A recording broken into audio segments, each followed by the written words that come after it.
Okay, it is 4:01, and we are starting our work session.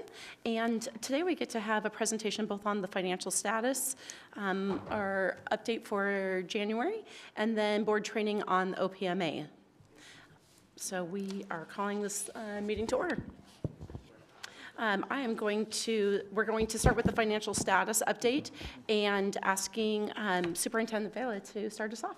Thank you, President Margell, members of the board and team, and those in our community. Welcome to our work session this afternoon. I'm going to immediately turn it to Mr. Rarick to get us started on our financial status update for January 2024.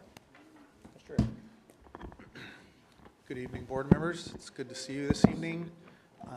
In addition to myself, I want to take the opportunity to introduce Ms. Lisa Tyler, our Director of Budget, who's joining us for this presentation this evening. Lisa brings a lot of strengths to this conversation, not the least of which is she's been with the district for 9 years, so she was here for the 2016 through 2018 patch of our history, which is helpful. And she'll be weighing in at various times this evening. Just from a planning perspective, I think we're planning for about an hour for this conversation. And of course, you can ask questions whenever you want, but just so you know, a lot of the meat of the presentation is sort of in the middle to the middle end. So you might want to calibrate your questioning, or we can save them up however you want to do that. And so let's dive right in unless there are any questions for the good of the order. So because of the unique nature of our year, the fact that for those of you that have been on the board for a while, you've been sort of waiting for this year, you knew it was coming in terms of the final year of ESSER claims and what that meant for us. We're adding more briefings for the board. So just for clarity in our timeline, this work session is in addition to the work sessions that you would normally have scheduled for budget development, so this doesn't change that. I've included those dates here for your reference. It's also important to understand as we work through this conversation that, I mean, we're in January, so we don't even have our January apportionment statement yet. The legislature has not met yet. We have no state revenue information for next year. So we are coming to you early because there is reason to. We'll get to that in a second. But there's also a lot of unknowns about both the year we're in and the year that we're planning for. And then we're about, it doesn't seem like it, but we're only about a third of the way through the year when you're thinking about financial data. So we have 4 months of preliminary financial data, so 4 months of a 12-month period. So you think, oh, we're past Christmas, we must be half or more than that. We're not actually there, and so keep in mind we're dealing with less than half of our information. Another cause for caution. But all those things being true, there's some very clear trends on the horizon, and we need to discuss them in plain talk. And this is not a new revelation. We have had these conversations now for going on 3 years.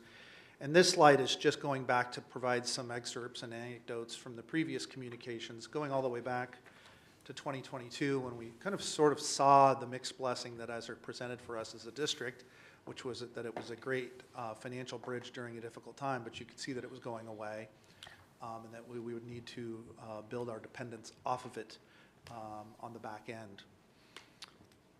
Next slide, please. So in the middle of a fiscal year here, there's a number of things that we're tracking very carefully. I think I want to achieve some clarity for this conversation by making a distinction between two things. These are two things that are often conflated into one thing. But it will be clearer in your head if you see them as two things.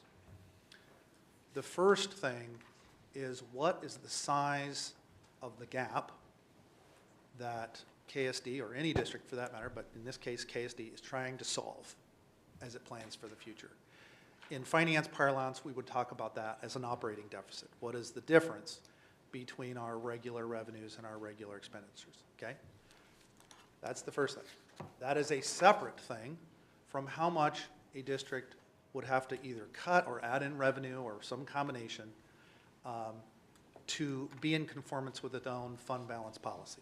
So when we talk about the operating deficit, which is the first thing, that is not necessarily the amount that a district has to cut in the first year when it has a fund balance, okay? And so if you keep those two concepts clear in your head, you'll be better off for it, okay? Next slide, please. Okay. So in order to frame this conversation, the first thing is, in answering that second question, how much do we have to have? What is the board's own rules about how much fund balance it keeps? And so we have taken the liberty of literally cutting and pasting your own policy, putting it in here, hyperlinking to the policy itself if you wanted to go and read it for yourself, but also highlighting some key language here. There's a couple key words that we want to zone in on. One of them is the term minimum unassigned there in the first phrase where it says it is the goal of the district to maintain a minimum unassigned fund balance of 5%. And then it goes on to say of the previous year's actual general fund expenditure. So we'll get into what that calculation is. But I wonder if Ms. Tyler would be able to weigh in on, if you could, like we were talking about earlier, like, you know, the difference between 5% as a magic number, and Board Director Margell asked this question in a session long ago about, is 5% enough for meeting a payroll, or does it meet bond rating requirements, or would you be able to comment on that? Sure. Thanks, Ben. Good afternoon, everybody. So, yeah, typically when you look at your ending fund balance, it's one large number, right? But think of it as your own like bank account, really. You have a balance, but you know that sometimes a lot of those amounts are tagged for special purposes, right? So what this 5% unassigned balance per board policy would represent would be really just your free unassigned available balance. Now, you of course then would want to make sure you have more than that, because there's other commitments that the district has in the very near future that they're going to need to, you know, take care of. So, for example, in any given month, I think it's important for everybody to understand that, first of all, you've heard that our budget, about 84% of our budget is what? Salaries and compensation. Mm-hmm. Okay. So in any given month, we have non-discretionary expenditures of anywhere, depending on the month, because we have some of our payroll runs higher in certain months just because of our contractual language. Sure. But salaries run us 38 to 40, let's say 36 to $38 million a month. So even if you compare our ending fund balance of 63 million, well, half of that is a month's worth of salary. So, you know, it wouldn't take very long for us to, you know, chew away at a $63 million balance. So there's that component. If you're looking at, we want the 5% unassigned balance, and then over and above that, we want to have some capacity to, you know, typically, you know, at least be able to cover a month's worth of salary. That's kind of a common, you know, you want to have that amount in the bank. I think there was a question somebody asked, does Moody's have a specific formula or requirement? I don't believe they do. They look more towards looking at your balance and determining how many days of operations do you have in that balance. So it's more like an operating calculation. So I would also assume would be that you're following your own policies. Oh, certainly, true. And that. Right. That, yeah. Yes. So I guess my end point here is there's, in addition to that 5% amount per board policy, there's other components of your total ending fund balance you're going to want to, that's going to increase that 5%. So ending fund balance is naturally going to be more than 5% of your previous year's expenditures. Otherwise, you're running into some financial problems. Can we take a pause here, because I know this is kind of, and just make sure that there's no questions on this specifically from the board? I have a comment. I'm Please. in my 23rd year of locally elected government, and the 5% balance was present every one of those years, and the reason for it is the unknown.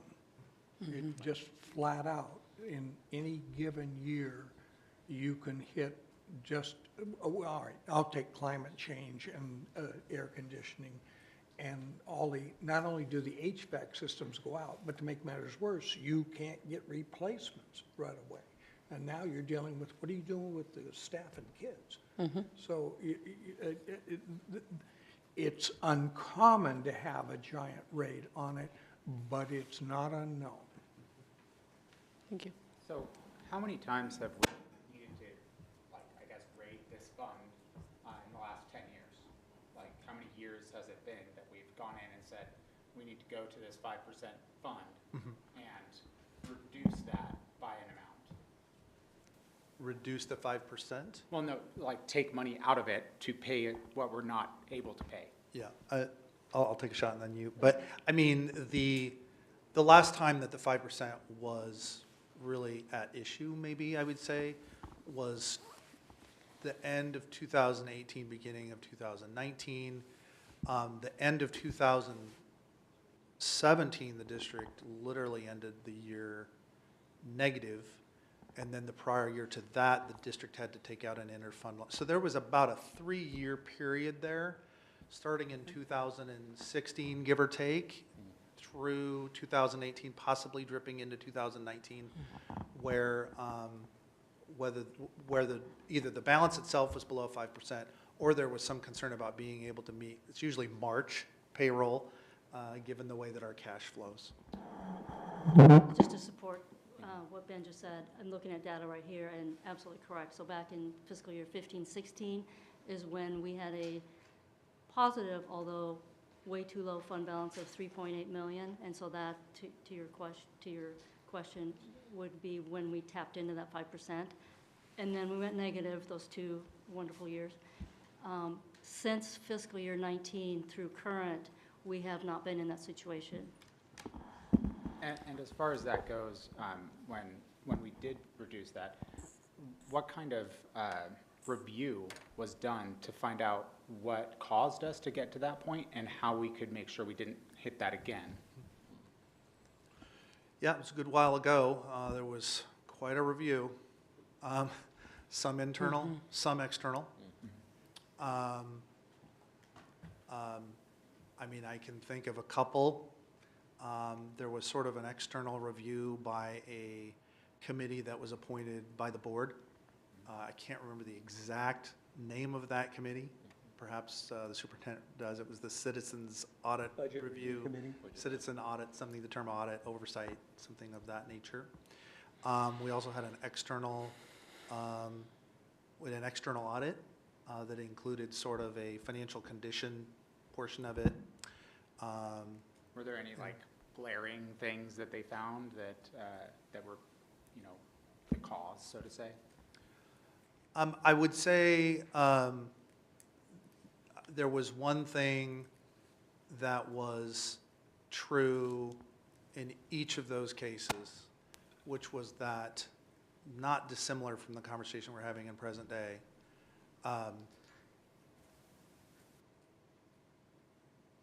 it was obvious much earlier that expenses would outpace revenues by a material amount, differing by year, but the structural deficit, the operating deficit, became more clear much earlier than the depletion of the fund balance. One is essentially sort of a cause for the other. So I think one common recommendation was to heed that warning earlier. People tend to get fixated on the size of the fund balance, and the fund balance size is actually not the leading indicator. The leading indicator is the status of the operating surplus or deficit in a district. If you accumulate a large operating deficit, it's only a matter of time at that point, much like your own household budgets, that you would deplete that savings account. So I remember that being a clear recommendation of the internal review and of the, I can't remember the citizen effort. Ben, I'm sorry, Mr. Eric, just to make sure this is really clear. So your household sets a certain amount of savings account that they want is their rainy day fund. Yes. You have a certain amount of income coming in, you have a certain amount of expenses going out. Yes. The leading indicator that you're going to be going underneath where you want to have your certain savings account is because you're spending more money every month, every year, than what you're taking in. So it's not the matter of how much you set your savings limit at, or your savings, how much you want in your savings account. What's the biggest is that when I spend more money than what I'm bringing in, I'm going to start tapping into my savings account every month, and that's what's going to cause me to have less savings than what I believe is appropriate for my household. That's correct. And that is, I think, addresses some of the counterintuitive nature for people of our current situation, because people want to point out that we have a $60 million fund balance. That is a true statement. We do have we ended last year at $63 million. And there's no question that that is a sufficient fund balance. So that is not what this conversation is about.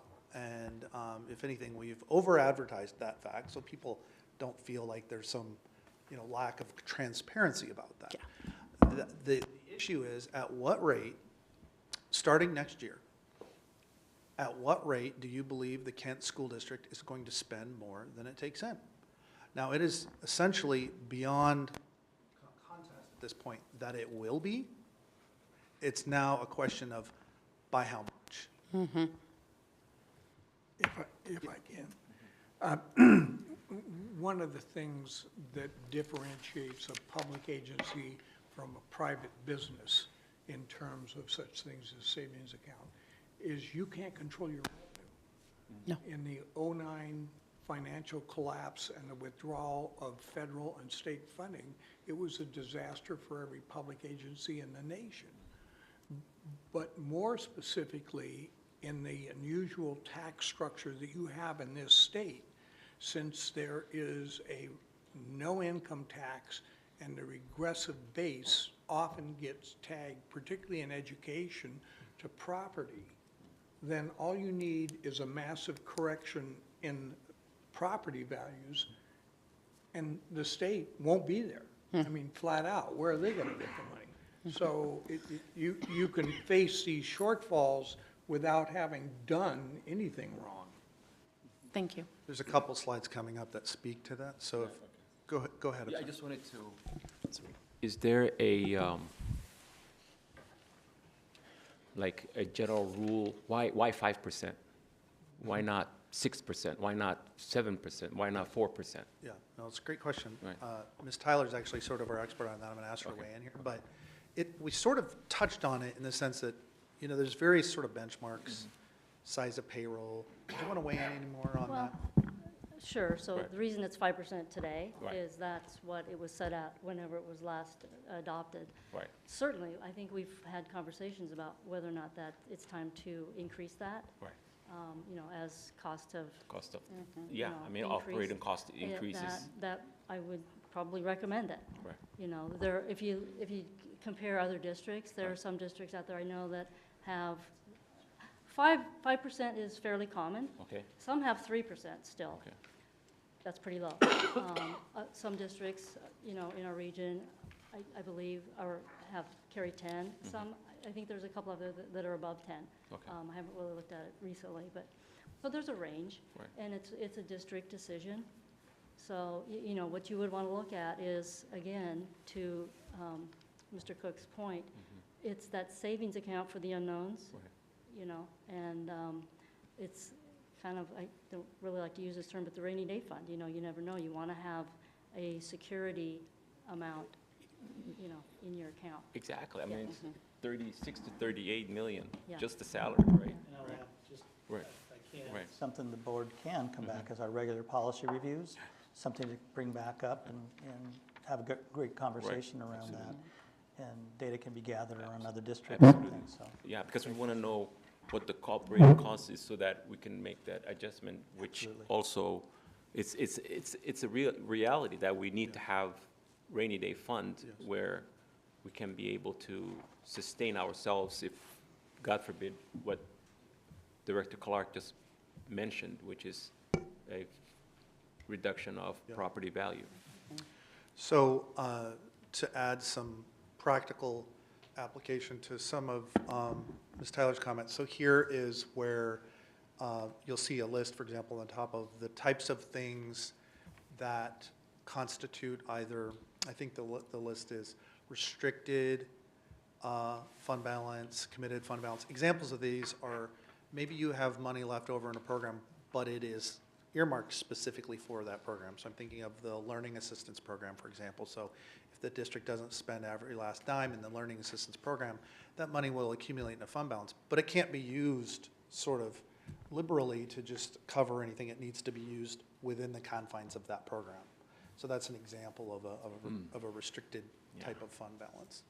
And so if we just took our numbers as of today and said, okay, what if we wanted to calculate a 5% fund balance? We would take last year's general fund expenses of $495 million. We would apply the 5%. We'd get just a hair short of $25 million. Then we've got to make an assumption about what would those pots of restricted categorical fund balances be.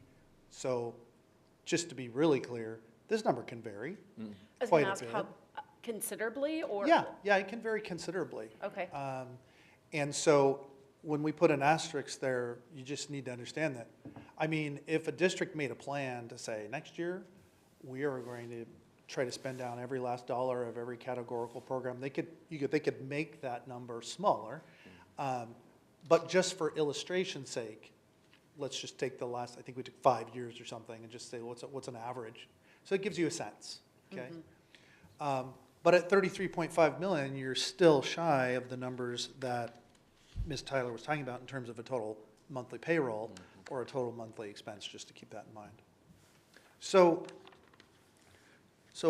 you know, to sort of address the counterintuitiveness of this conversation for some people about the $63 million and why this is a necessary conversation, again, we're focusing on what is the problem statement, what is essentially the emerging operating deficit.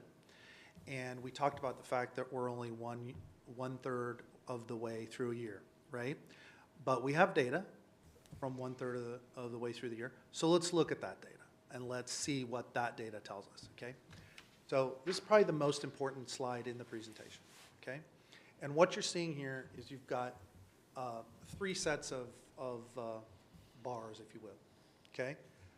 The sets of bars on the left are fact. Those are like done. Those are closed years. So all we're doing is Ms. Tyler's pulling that from financial statements. So there's nothing speculative about the data on the left. Which is the blue line? So the blue blue bar. line says Blue is bar. expenditure. Okay. And the orange line says revenue. And then you see we've called out in each year the amount that ESSER explained of that revenue, right? So the total, just taking fiscal year 22, looks like we had, what does that say, 452.5 million, okay? 30.5 of that was ESSER, okay? And that's, anybody could go and pull up our fiscal year 2022 financial statements and verify that if they wanted to. Then we move on to fiscal year 23, same story, okay? This is published data. This is not projected, okay? And you can see, yeah, we're on that plan that we've been talking about claiming about 30 million a year of ESSER, right? So you see that reflected. Now what's noteworthy about fiscal year 23 is if you just pull up our financial statement and you look at our revenues and you look at our expenditures, they're pretty close. We spent 495, we took in 492, pretty close, right? So on its face, not a problem. But 30 of that is ESSER and a non-recurring revenue, right? But we still spent This, more money than what we still brought in, like that. yeah. That's right, Yeah. by a scotch, that's right. Well, I mean, a couple million between friends is still a couple million. That's right. Yeah. Yeah. But I was sort of using that language to set up the final one, Yeah. Okay. which is that now we're in a year where, as distinct from the two on the left, now we're talking projected. So let's be clear about that, okay? We're talking about projected, okay? But we know how much ESSER money we're going to claim, and that's indicated there is 31.5. And I think if there are any questions about ESSER, Ms. Tyler's here to, I think we're going to be done in a month, sometime in February. But we know how much there is to claim. But what is changing here in this final graph, at least insofar as the data that we have so far, is that now the blue bar is outpacing the orange bar by an appreciable amount. So now we're not just talking about replacing the gray ESSER bar. We've actually got expenditures projected above our revenues, even with ESSER. That's a key point of understanding, and I want to pause to make sure. So said a different way,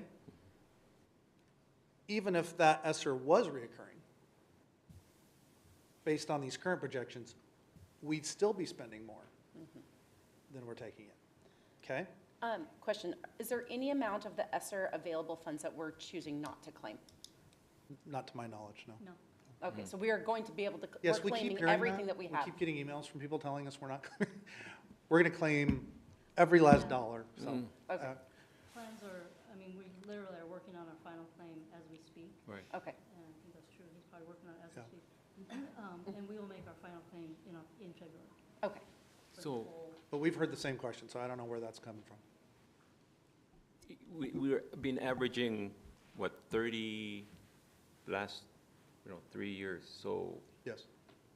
is there significance to that number, or that's the maximum we can? We had roughly, just a hair less than $100 million to claim, and the first year was ESSER 1, if I recall correctly, and Yeah. that was a smaller number. Okay.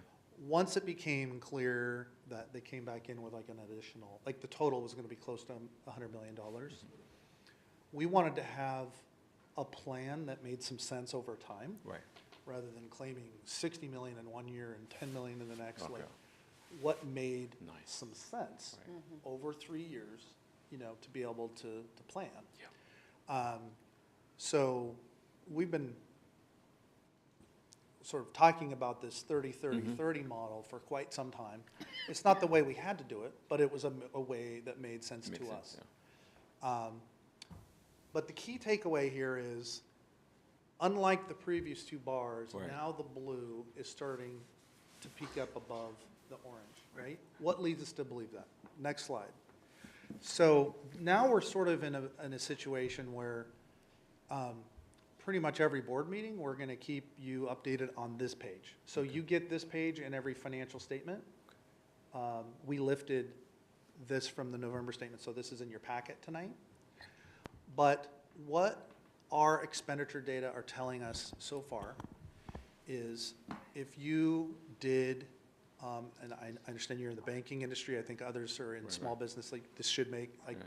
this is not just a school district thing. If you're just looking at your expenses through the year, through the month of November, not for November, for the whole year up to November, and you compare those to the same set of data from the prior year, that's a pretty good apples to apples comparison to give you a sense of like what's going on, right?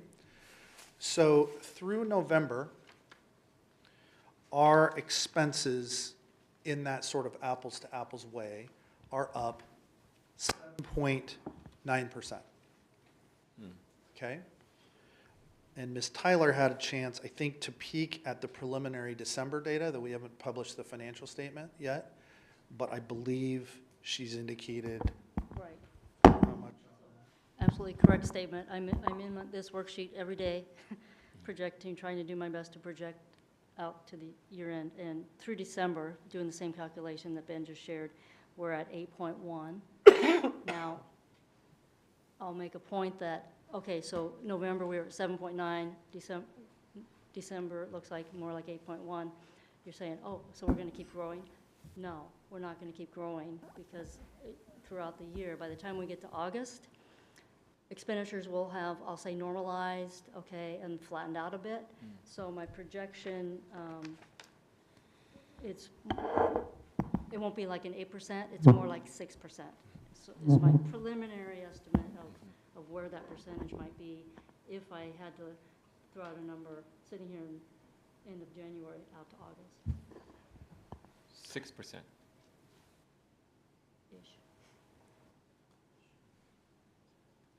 So this is the sort of exercise that we do every month, like where are we at through December, right? Now, Ms. Tyler has sophisticated models to say, okay, well, forecasting into the future, expect that to calm down a little bit. So our projections incorporate that calming down a little bit. But this is how we use this real data that goes to the board every month, is to look at, much the same way you would in your household budget. If you were up 8% year to year, you'd be paying attention. The first question you would be asking is, well, do I expect my paycheck to go up 8% or my revenues as a school district? Right now, we don't expect revenues to be up 8% or 6 point something. We expect it to be less than that. Now, we will have a January apportionment statement here in like a week, like within the week. That is an important piece of evidence in this conversation. But the current projections are that, that expenses are going to be growing at a rate exceeding revenues, okay? Now, you start to think about these percents as not being that big of a deal. In this district, every 1% is $5 million, right? So if your revenues are outpacing your expenses are outpacing your revenues by 2%. So, and make me understand, our budget is 80 to 85% salary, correct, and we know that is given. We're gonna have to pay that.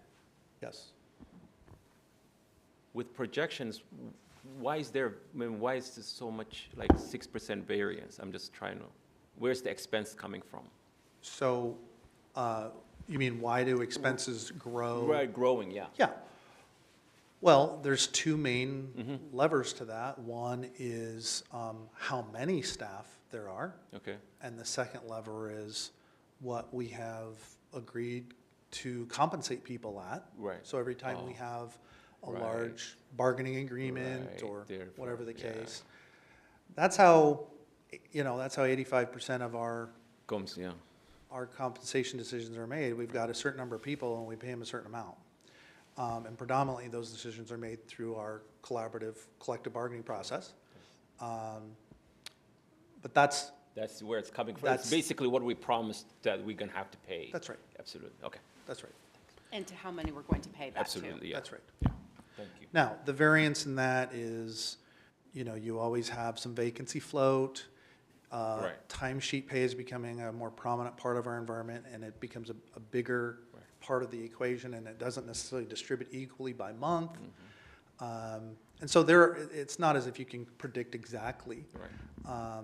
But it's sort of like in your household budget. If you know your rent, your car lease, and a couple other things, you got a pretty good sense, Yes. of where you're going to land every Right, month, and right. then there's variables that you're not exactly sure of. I'm sorry, I think I just missed, the timesheet, what is becoming a bigger? Timesheet pay. So timesheet pay is a variety of different types of pay for sort of extra work that you can think of as sort of extra time or overtime related. If we have an educator that agrees to do class coverage, if we, will pay a stipend amount or an hourly amount for somebody who's involved in a special project. Maybe a teacher has a class that's in overload and they receive a certain amount. Maybe there's a vacancy of a para, and so you compensate the teacher more because so all of these things are submitted and verified and signed for. Yep. They're not calculated as part of the base pay, right? Yeah, no, okay, thank you. Yes. That's true. Sorry. Okay. All right, so part of what drives that second part of the equation there, the revenue, is our enrollment. And so this is simply more or less a copy and paste from a sheet that I'm going to show you later. And this is one of those things where if people in the public want to follow along, I've given them the literal link to the page, and they can be drawing from the same data that we're drawing from. But what you're going to see here is historically, Kent's high points of enrollment were pre-pandemic and even actually a year before the pandemic. 17, 18, and 16, 17, we derive most of our analyses from 17, 18 year. But to be clear, that was 1 year before the pandemic, right? So pandemic is not, it's an oversimplification to say it's all about the pandemic. But you can see a lot of it was pandemic related because you see right after 1920. So what's important here is that a few things. One, we are down as a district in enrollment. you have to sort of keep track of what you're comparing, whether you're comparing the blue bar, which is our standard K-12 sort of classroom counts, if you will, whether you include or exclude the green bar, which is our running start students. But what's important to know about our running start students is they come into our system and then they leave our system, and we pass that money on to Green River Community College, let's say. We retain, I believe it's still, if the law hasn't changed, a 7% indirect rate, but these students are not KSD students in the traditional way that you would think that they are, right? They come to us, they leave. We have a contract with the community college, and we send the money along to the community college. So when you're thinking about the financial situation of the district, when the green bar grows, that has a very different effect than when the blue bar grows. So putting this into context, if you sort of eyeball that, the blue bar is either at its very lowest or pretty close to its lowest. Looks like it's really close to 21, 22, which tells you that our sort of standard K-12 classroom counts on an FTE basis, as defined by the state's 1251 report, which is what we are funded on. This is literally an addendum to our apportionment report every month. This is what it shows. The one area where two areas we're seeing real growth, the purple represents our iGrad program. And the thing to keep in mind, I think Ms. Tyler's been updating this graph monthly, and it really counts which month you're looking, because there's a lot of movement in our iGrad program. But we are in a period of growth with iGrad. And then ALE is our red program, which includes, or excuse me, the students represented by the red bar, which includes our students at KVA, for example. Okay. This is the monthly representation of the enrollment. And you'll see through December, you see Before we first move of all. on from that, Yeah. how close is this bar in the different categories shown here to what the projected numbers were going into the school year? Yeah, very close. I think we actually just did a chart on that, and I don't know if we have that, but we can get that to you. We are very close in total. We are actual versus budget. Actual has come in higher for Running Start and iGrad, and a slightly less in K-12. But overall, our overall total enrollment number is, really quite close, so. If you want that chart, we actually have it. We can forward that to you. But that's material, as It is. we only have a third of the year, we're Yes. projecting forward. That's right. How close are we with our projections? That's And what I'm hearing is good. Yeah. It is just hard to necessarily know that our juniors and seniors going to be going to Running Start, or are they gonna stay in our matriculated program? That's right. So- That's right. So, and that's what the January apportionment statement does, is it sort of trues up the payments that you get to your actual enrollment, because for the first 4 months, it sends you checks based on what you projected. So we expect to pick up a little revenue in January, not a ton, but Okay. we expect to pick up a little bit. Thank you. So this is the month-to-month, sort of follow the growth of enrollment month-to-month. What we showed you before was sort of the macro level year-to-year, okay? And you can see it follows a similar trajectory every year, but we are lagging a little bit relative to 22, 23, at least insofar as we're talking about that blue bar, the K-12 basic counts, okay? So we're below last year's counts. And I think Ms. Tyler had to check January real quick? Yeah, we do have January counts in, and, unfortunately, but not surprising, we did drop again in January, just as we did from November to December. We dropped again from December to January, so the count for January is, you see it's just over 24,000, 24,005. January's count is 23,957. So if I remember the number, we dropped about 48 FTE. Okay. The next few slides illustrate, in the same way that we gave you the history on enrollment, the history on staffing.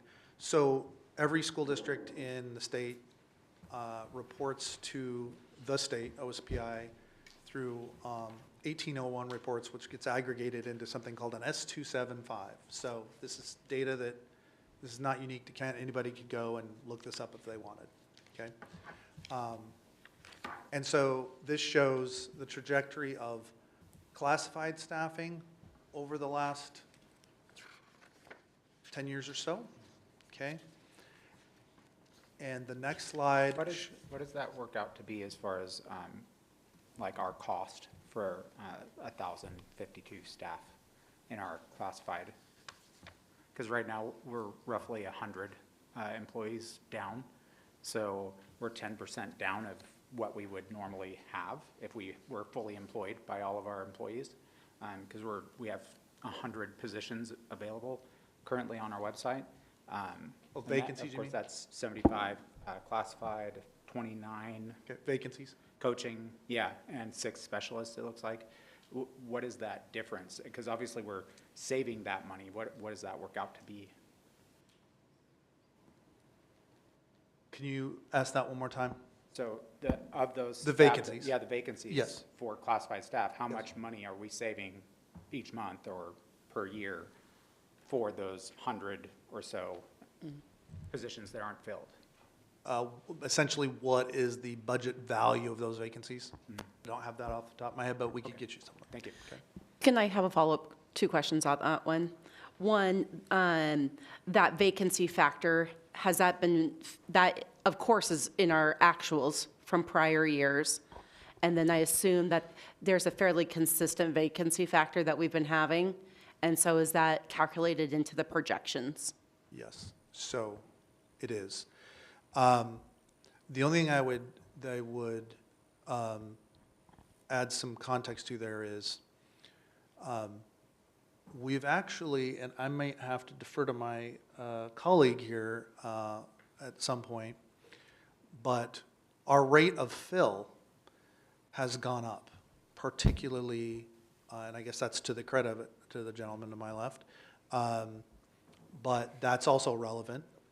Do we plan for full employment or do we plan? We budget to full employment. Okay.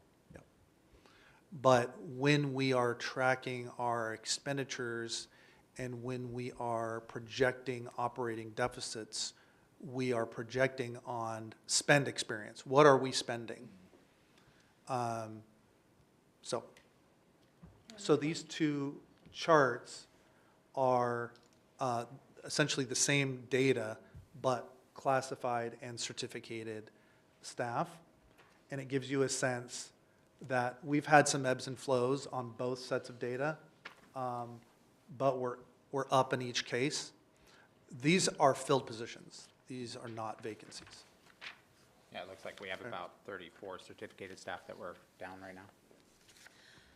But, I mean, what stands out to me is I look at 2019, 2020, right?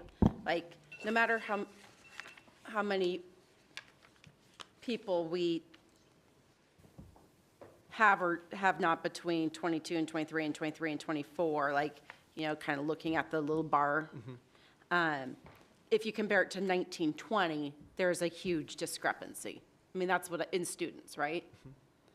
But then I look at the number of staff that we actually have 60 more classified than that year. That's right. Is that indicative of the ESSER funds difference? Yes, and it actually, that's the next slide. Okay, So this slide takes what you're trying to do, okay, and it basically says, okay, and, you know, there's 10 different ways that you can slice this. You can do it for classified. You can do it for Yeah. certificate. You can do it just for teaching. You can do it for, like, you know. This just takes all staff okay. and all students in an aggregate way. And it uses a tool that you can compare districts, et cetera. But in this case, what you're seeing is the red line slowly descending and getting smaller in representation of what you're saying, which is that if your enrollment is going down and your staffing is either steady or higher, you're going to see that ratio drop, right? And so that was, the math you were just trying to do in your head is essentially reflected here in this graph. Sure, okay, thank you. So I think that, Ms. Tyler and I talk about this pretty much every day, is the level of tracking that is going on. And I would like to zero you in on this graph again, okay? So we're a third of the way through the year, but there's some things that are known, right? And I think this will help clarify for people, like, it would be an oversimplification to say this is all about ESSER, okay? Because ESSER represents just that gray bar, and replacing that gray bar in and of itself will be a challenge unto itself, right? But now you have a projected blue bar growing beyond that, growing beyond expenses, okay? So what does that mean? That means that, okay, if we ended the year with a fund balance of, I think it was 63.3, something to that effect, then we would expect that to decline in the current year, right? By how much? Not yet willing to say. The budget, I think, projected 51 or something, to roughly around there, okay? Reflecting a projection that expenses would exceed revenues in the current year, okay? Now, we'll learn a lot more about that in the next few months. But even so, you can see now we're not arguing about whether there's a budgetary operating deficit on the horizon. We're just arguing about the size of it, right? And each month will give us a little bit more of an intelligence of just how much we would expect that fund balance to erode in the current year. But now think about going into the next year with a smaller fund balance than 63, okay? Think about a minimum fund balance of, what did we say there in that 33 and a slide half. before? Right? And then think about the range of the gap that we could be dealing with at the end of this year, starting at 31.5, starting as a minimum at 31.5, and adding to that, depending on the extent to which our expenditures exceed our revenues. Well, if our expenditures continue in the 7 to 8% range, as they have, Ms. Tyler believes they'll calm down a little bit, and I do too. But that's a belief, not a certainty at this time, right? We're not expecting to see 7 to 8% revenue this year. There's absolutely nothing from the state that indicates that whatsoever. Maybe a couple percentage points below that to start with. And so you're looking at ending a year with a sizably larger gap than 31.5. And then in terms of solving that gap, perhaps the legislature meets in the spring and decides they're going to give more money to, fantastic. That's part of the solution. I'm not expecting that.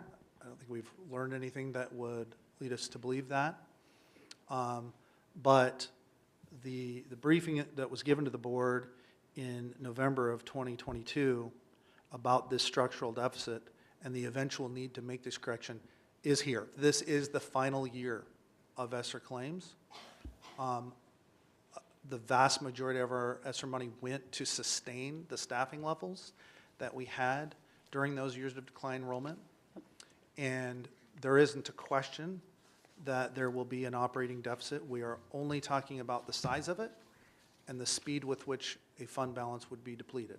And people will have their opinions and projections about that. Do we have projections for But that? we will learn more and more about that, especially in the next month. I'm sorry, there was a question, I didn't hear it. I was just wondering, do we have projections for that?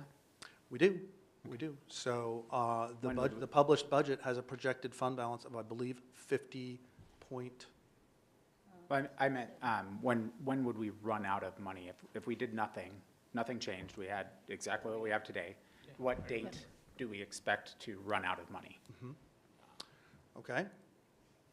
So based on these current projections, if we did nothing, now doing nothing has to be defined because when we collectively bargain with our partners, we don't do nothing, right? And so If we took an one average of the one last 5 question years is or what have you. doing nothing means. But suppose that we limited ourselves to the funding provided from the state for the purposes of compensation. It would be a change in practice, but let's assume that we did that. I would not expect that we would run out of cash next year, but I would expect that the following year, we could very well have that scenario. Okay. I remember seeing you shared that graph with us last year. I remember you were showing us if we don't do anything, Yes, how the fund balance was Yes. depleting. yes, And the year that it was going, I Yes. forgot the year, but it was Yes. like a year or two yes. maximum. And part of the challenge is, so, and we do a 4-year outlook for you, Right. you know, part of the challenge of the 4-year outlooks is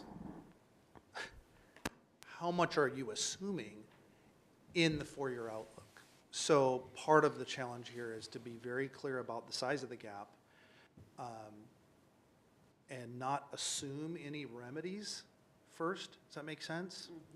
So oftentimes when you do outlooks, you say, okay, well, these staff are ESSER funded, so they will naturally go away. Well, hold on a second, like that's a big assumption, right? So in this exercise, we have tried to size these problem statements as not assuming anything that isn't a present certainty. Does that make sense? So the phrasing of, if you did nothing, that's a sort of a helpful, you know, if you did nothing. Even if somebody had one-time revenue source, if you just kept them on, you know. If you continued to get the enrollment that you essentially are seeing now, et cetera, et cetera.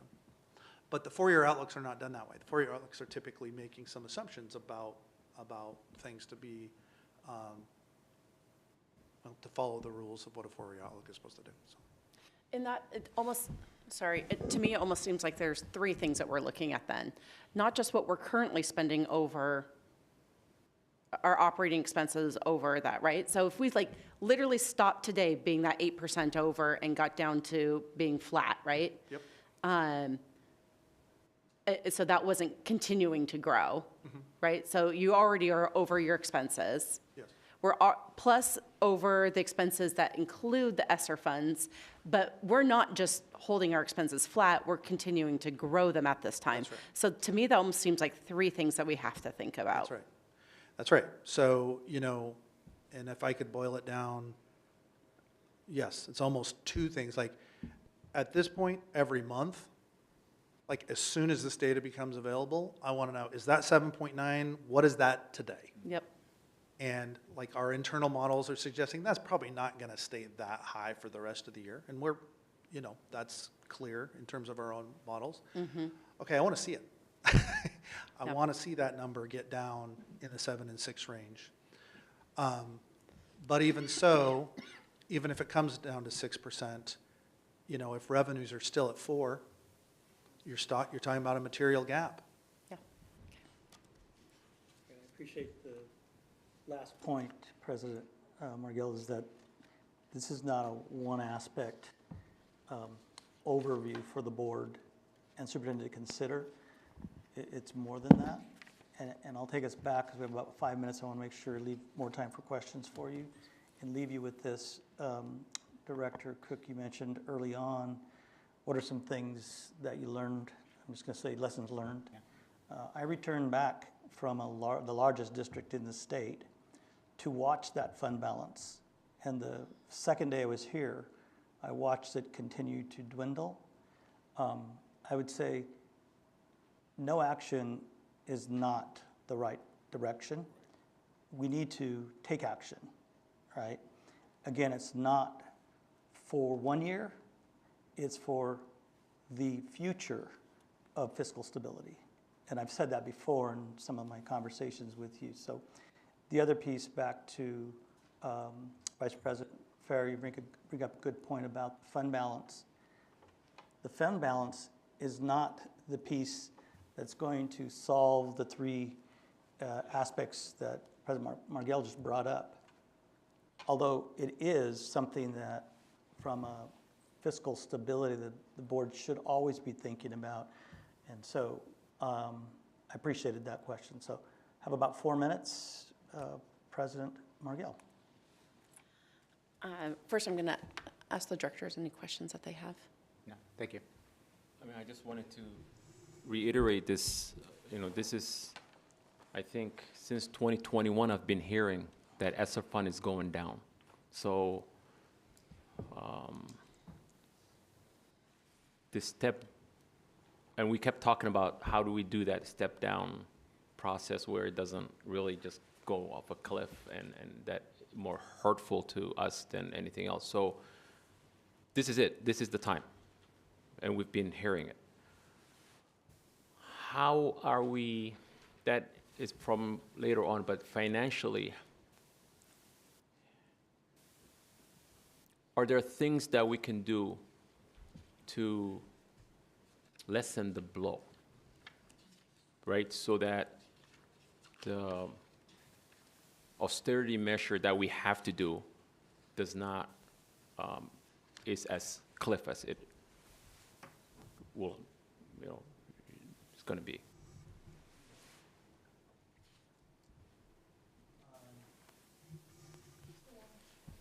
No, No, there, green is good. green is good.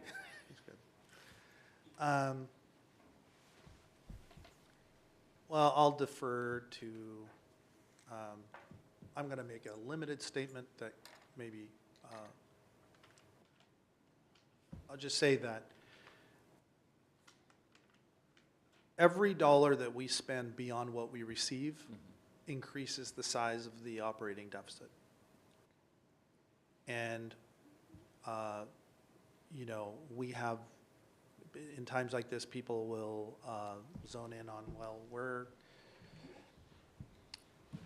our money is spent, 85% of it anyway, on our staff. And that is the reality that all school districts are facing right now. As difficult as it is, if you're going to look yourself in the mirror, you cannot face a problem like this without facing the primary means by which one spends their money, whether it is your own household budget or it is a school district. And so, and it's not, I think we've talked about this, but it's not just Kent. It is pretty much all of our regional partners. And so now there's this heightened sensitivity to, okay, whatever we receive in revenue, we can spend, but we can't spend more than that. I shouldn't say that. You can spend more than that, Yeah. but there is a consequence to Exactly, that. And our local levy, which we're grateful to the voters for having passed, barely passed. And it barely passed because we have modest increases built into that. That was not an aggressive local levy.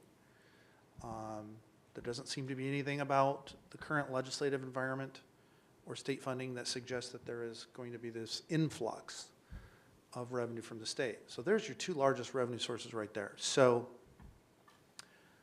it's gonna require some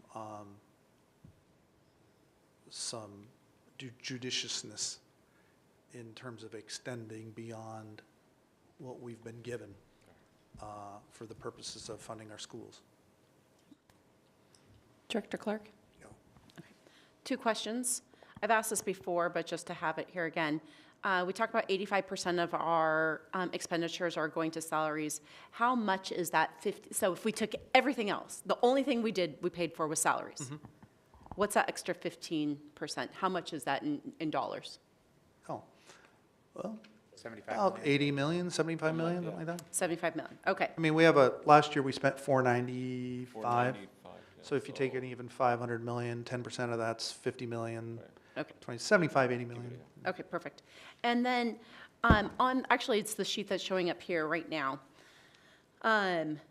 What we can see is the ESSER funds of the 31.5, right? Yes, And yes. so let's say that was taken out of the projected budget. Yes.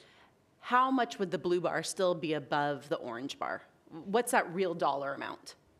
Yeah, based on projected. Based off of project, Yeah. yes, sorry, it's just not labeled here. Yeah, so before I answer this, I want to be clear how it's being answered, okay?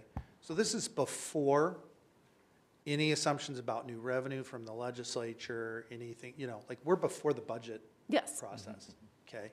So in legislative parlance, we would talk about this about as the carry forward level, before you get into any, okay? But it'd be over 40 million bucks. Okay, so 40 million. It And would be so- over 40 million. over 40 million, okay. And so I looked at, so you said that our fund balance right now is projected to end at 50 million, Low 50s. okay? And we need it to be at 33.5 at minimum. So there is, the word's bad, I don't know a better word, 16.5 million between those two, right? But if we're 40 million, there's still a gap between those two. You're starting to put together the preliminary, building blocks of a calculation that we hope to do once we get our January apportionment statement, Okay, once we have, like, Gonna get money. this is early conversation because it has to be early. yep, And there's not a question about whether there's a problem. We're just sort of like, what is the size of it? yep. But yes, your thinking is correct in terms of trying to piece that together. That the crucial piece of information is, by the end of this year, how much more is the blue bar over the orange bar? We know ESSER, that's done. So- How much more is the blue bar over the orange bar? I do have one more question on that. Are we not planning for those ESSER funds expenditures to be reduced by that amount? Is that not something we've already planned for? Okay, when you say plan for, so, Well, we obviously have a projected amount that we are going to be losing as funds coming in. yes. Our expenditures, are those not also going to be reduced by hopefully the same amount, given that we've known that they are going away since we started getting them in the first place? you know? Yes. Okay, so let's talk about that. That is a nuanced conversation. So essentially, ESSER dollars were spent in sort of two identifiable chunks, okay? One is when an individual person, Joe, is literally coded to ESSER and said, hey, your job's funded by ESSER, and maybe they're an instructional coach or something, and it's like, your job is funded by ESSER, and this money goes away, so you should be sort of not surprised when that goes away and the position goes away. That is one part of ESSER. It's actually the smaller part of ESSER. The larger part of ESSER, by far more than half, by far actually more than 2/3, is the function that ESSER served in allowing us to maintain the staffing that we already had during a period of declining enrollment, which is referred to in the field as just sort of a generalized backfill of a continuity of operations mechanism. That was actually the phrase that the governor used at the time, was we want school districts to maintain continuity of operations. So that wasn't necessarily hiring Joe to a position, saying, hey, you've got a temporary position, expect that this, right? There are some of those positions. But most of that money was not handled in that way. It is generalized support to school districts, not just Kent, but districts across the state, to say, we don't want you shedding all of your staff, your teachers, your bus drivers, in the middle of a global pandemic. So use this money to maintain the continuity of your operations. And so that's what districts did. That's what Kent did. So when we talk about positions that are funded by ESSER just going away, that is not, 33 positions that, that is $30 million, 85% of which, I'm making some generalizations here, but the vast majority of which is supporting positions across the district. But did we not plan for that? Yes, we did. Is Yes, the- we did. we knew that it was going to be dropping, like ESSER was going away, no We did matter plan whether for we it. wanted it to or not. We And did. even though the government is saying that, hey, use this to spend on keeping your staffing at the levels it's been at, Yes. no matter what, it's going away. Who That's right. cares? You have to figure that out. Exactly. And are we reducing staff to meet that in any Yes. way? Yes, in a thoughtful step-down approach, I believe was the superintendent's phrase. It started last year. Okay. A lot of heat from the community, but I thought internally we knew it was the right thing to do for the reasons you're saying, which is that if you know it's coming, Yeah. right? So the superintendent made that courageous decision to start that process early on, under considerable opposition, I might add. And so it is planned, I would say. What was not planned was for every district that is going through that continuity process, the hope of the process, really kind of the aim of the money on some level was sort of an implicit message that, hey, use this money to maintain your continuity, and we expect these students to come back. Yeah. So, and they because didn't. that's why we want you to hang on to these staff. We don't want you to shed all these staff and then rehire them, right? So the thoughtful plan is, okay, at what iteration do you decide to let go of what number of staff when you're looking at that chart, Yeah. right? Yeah. So in 2021 or 2022, I remember sitting in the room in 2022 when school opened, and I think that was the first year we started back in bricks and mortar. Devastated that we didn't see this influx of kids coming back to return to 2019, you know. Yeah. It's, naive though I may have been, I truly thought that that was what was going to happen. We close schools, we open them back up, they're going to come. They did not come back. Yeah. There are a variety of, and so part of the pacing of the money, I think somebody asked the question, why did it pace over time? You're trying to give your system as long as it can to recover these students. And you don't necessarily always understand the why of why they haven't returned or when they will return or all of that, right? So it was planned as long as we're understanding the what.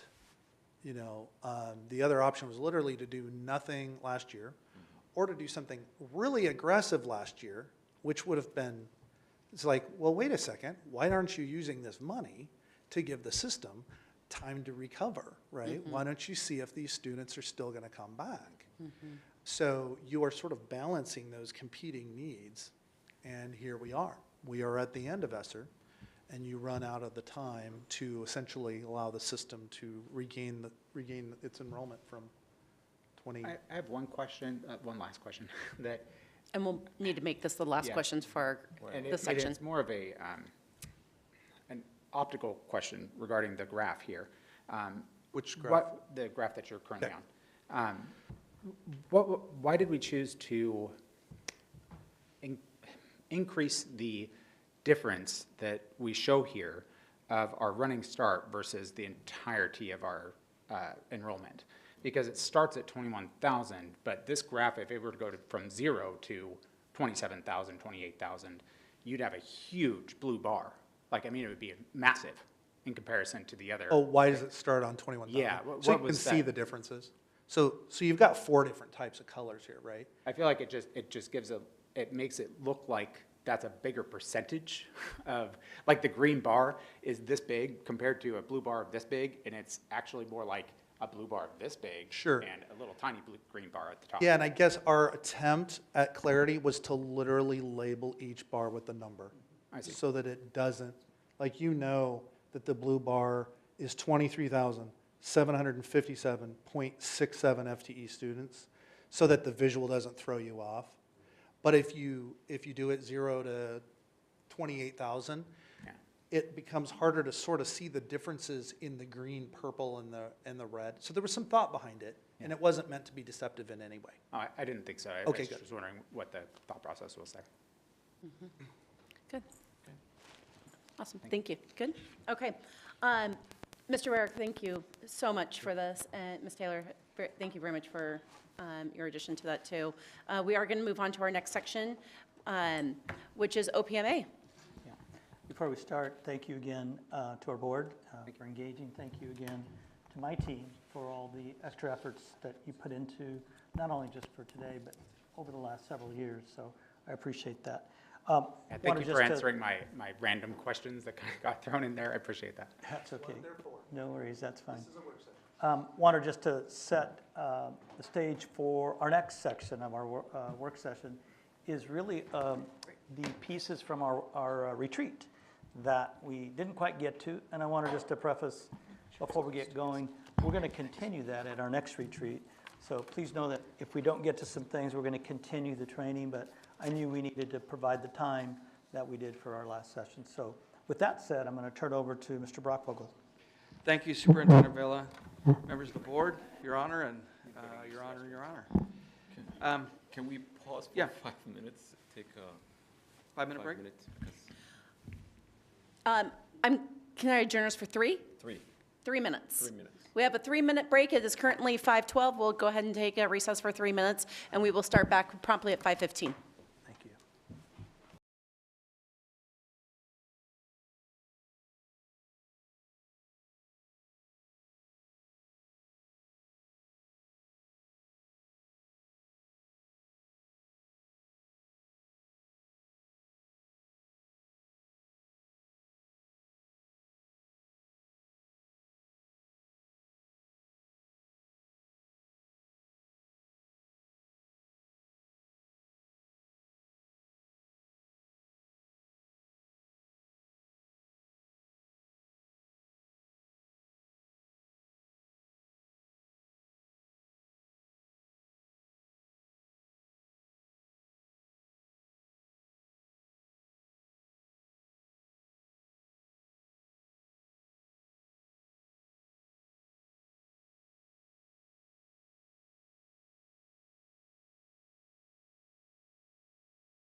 So we are going to go ahead and return from our recess.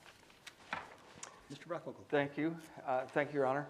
Let me, before I start, we're here to cover the OPMA, and I'm going to direct your attention to, whoops, if I can, slide 11. And let's see here. Oh, it's slide 15, I'm sorry. And it's called the intended takeaways. This Page was- 8 for us. Okay. Yeah, page 8, slide 15, right? And so these are what I was hoping to impart today, but also along the way, just have more of a conversation about what we're trying to do. The OPMA is the Open Public Meetings Act. It was derived out of a legislative initiative, I think in the 70s. It was won overwhelmingly, and then it was split up among the Public Records Act and the OPMA and some sunshine laws. But if you read the legislative imperative, it really says that it's imperative that we open our government up, that the people trust the government that they've elected and that kind of thing. Very strong legislative statement. The OPMA applies to all meetings of the board and its subcommittees. And we can talk a little bit about subcommittees. It imposes requirements on notice and where and when to engage in business. There's a distinction between the board's regular meetings and its special meetings, and there's exceptions and exemptions. There's exempt meetings that don't fall within the purview of the OPMA. And it used to be that union matters fell within executive session of the OPMA, but now they are exempt, and so it doesn't even apply. And so the notice provisions and so forth don't really even apply, and we don't have to go through the formality. A lot of jurisdictions do. We've done that. We've honored that to let people know we were talking about certain things and gone into executive sessions. On CBA matters, that's appropriate too, but there are exemptions and exceptions. So let me start back. Those are the 4 things that I wanted to sort of have a takeaway on. The golden rule is OPMA applies to the governing body of any public agency, and it requires you to allow the public to come in and basically see what you're doing. If you have questions about, a particular application, MRSC, for example, will always say, well, is the public available to see it? For example, what about audio this, right? Well, is the public able to hear? I mean, it's been an evolution of thought, but they always come back to say, is the public available to participate and see what you're doing? And so that's sort of your guiding star. There are the notice requirements that are part of the public's ability to see what you're doing. Our notice requirement for regular meetings is 1 day. We typically file, our local is 3 days. We file notice with all the materials 3 days in advance. The statute is 1 day. That'll come up in a bit. Special meetings is 1 day. And as I said before, there's the exempt citation. In addition to collective bargaining that is exempt from the OPMA, you'll also find matters that are quasi-judicial in nature. Remember, we talked about the appearance of fairness doctrine. When this board sits as a judicial body to determine the rights of individuals, it's rare in a public school district, but for cases like discipline and so forth, you'll sit as an administrative judicial body. And those fall outside the OPMA. They still can be private. And you can probably take them into executive session as an alternative. That is in order to apply FERPA and some of the protections for students that apply. And that's the way it shakes out for those disciplinary matters. You'll probably end up hearing those from time to time during the course and scope of your employment here at the district. So that applies to meetings. And what is a meeting? A meeting is when action is taken. And what is action taken? Action is just discussion, and then there's final action. Final action is a vote, resolution, ordinance in the case of cities. And any sort of affirmative vote needs to be done in public. And that's a little more strict application. Action is discussion, deliberations, and that kind of thing. It applies, it's triggered when a quorum is present. So the quorum rule is the majority of those present, or a majority of those required to transact. And so that's how they work together. The OPMA says it applies to meetings, and the quorum rule is triggered. It says you conduct meetings and business when a quorum is available. And that's why you get all these decisions saying when there are 3 or more, you can't talk about business without public notice and inviting the public in. So that's how the RCW and the general RCW and the OPMA statute work together. As I said, action is a broad definition. It involves all this deliberations, discussions, emails, evaluations, and final actions. Not so much final actions as final actions in the other definition, but this is sort of like discussions and so forth. You get caught up when people have a 3-way phone call or serial meetings online, as you know, and when you have the deliberative intent to come to some resolution. That's action that triggers it among 3 or more board members. So I wanted to talk to you about regular versus special meeting, and this is, we have a lot of special meetings here. Special meetings are anything that's not a regular meeting, and regular meetings are the ones that are posted online. And so workshops, retreats, parties that involve the boards, that kind of thing, conferences and so forth, those are just special meetings. But if you're going to talk about business, 3 or more, it needs to be posted and noticed. So You'll find when you go to conferences and so forth, we often post that.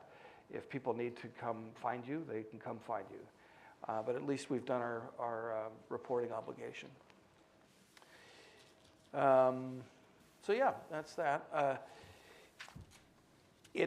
Back to this action idea, this line of thinking came across in this battleground school case where they were having serial meetings through the email. And so the courts have now determined that you don't need to be present together, you can be on the phone, and you know all that. If you have 2 or 3 people that are on the phone in a deliberative process, it's a meeting, and you need to file your notice to the public that you're having a meeting. And they're allowed typically to come to those. And that's where you get sort of hung up on accusations. Everybody good so far? I did have a question on that. So the idea of discussion, that to me, that usually means that there's a dialogue, right? Yes. So if there's an email of, I don't know, I email, hey guys, let's all wear red tomorrow. Let's all wear purple. Yeah. Go Huskies. Then, and there's no reply back. Is that a discussion? No. No, I wouldn't think it's a discussion because you'll see in later slides, in order to trigger a meeting through a discussion, there has to be 3 or more, and it has to be a deliberative intent. It has to relate to the business of the district. Okay. So if you're just saying to people, and there's a reply, don't reply, this is for your information only, things like that. Yes. That will remove it from the confines of this OPMA. Okay. Yeah, but somebody can make an accusation for anything. Sure. But there's always risk that somebody will reply, and then you got maybe an issue. But Okay. Thank you. yeah. Wait, you weren't going to say something? Okay. Yeah. No, gotta keep them in, baby. Okay, so governing bodies and of public agencies are subject to the OPMA, but so are their subcommittees, committees, and any delegated body to which that body reports back to you that's doing your bidding. For example, in a city context, planning commissions usually have the OPMA apply. They have to follow those same rules because they come to final decisions. They also make recommendations. It's not entirely clear, but there was a case called Telford that said basically if you are a functional equivalent of government, then the OPMA and all those special rules, the PRA and so forth, they all apply to you. So that case has been pushed around a little bit. Some of your trade groups, the utilities group got tagged with that from PSE. They said the utility groups are meeting, your boards are meeting collectively throughout the place in Olympia, and that triggers the OPMA and the PRA, and you can't keep things private from a competitor like PSE. So there was a big flap over that. That's how people can get hung out on that. We also experienced a lawsuit on that, I think. There was Mr. Smith filed a lawsuit because there was a subcommittee, and I think it was the one you mentioned earlier. Yeah. So it was really an advisory committee. It wasn't designed to, you didn't delegate the authority to make budgetary decisions. And yet Mr. Smith decided he wanted to file a lawsuit in violation of the OPMA because he thought it was open to the public. And through fits and starts, the appellate court said, no, that's not it. And the turning point was, that's an advisory body.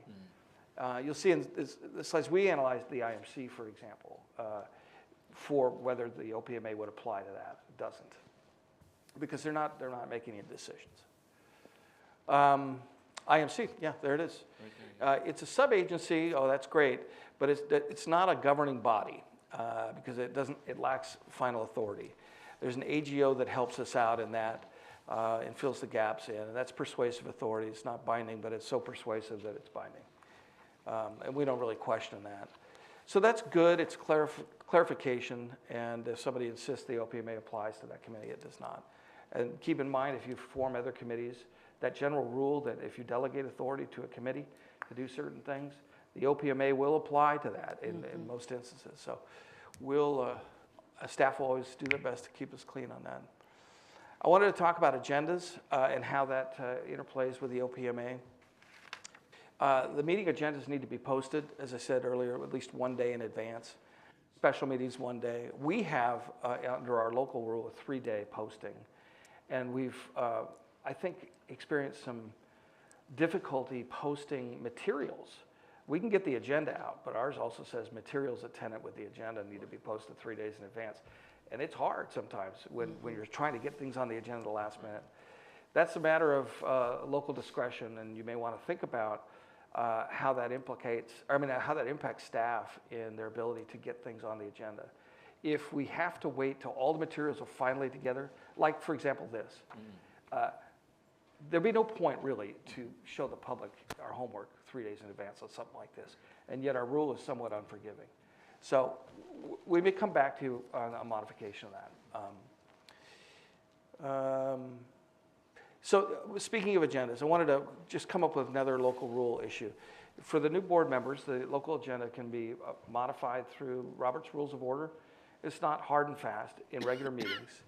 You can also add matters to the agenda. There's a form that Israel's office has that was developed by a former board member.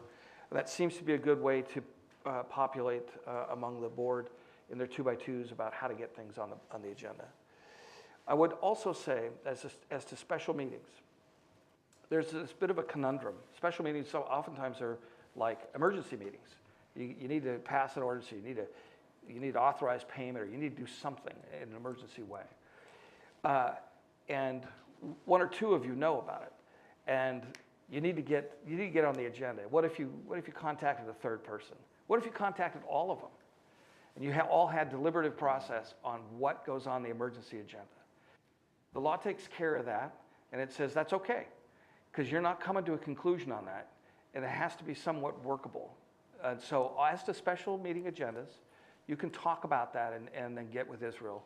So don't get so wound up that you can't take care of the emergency.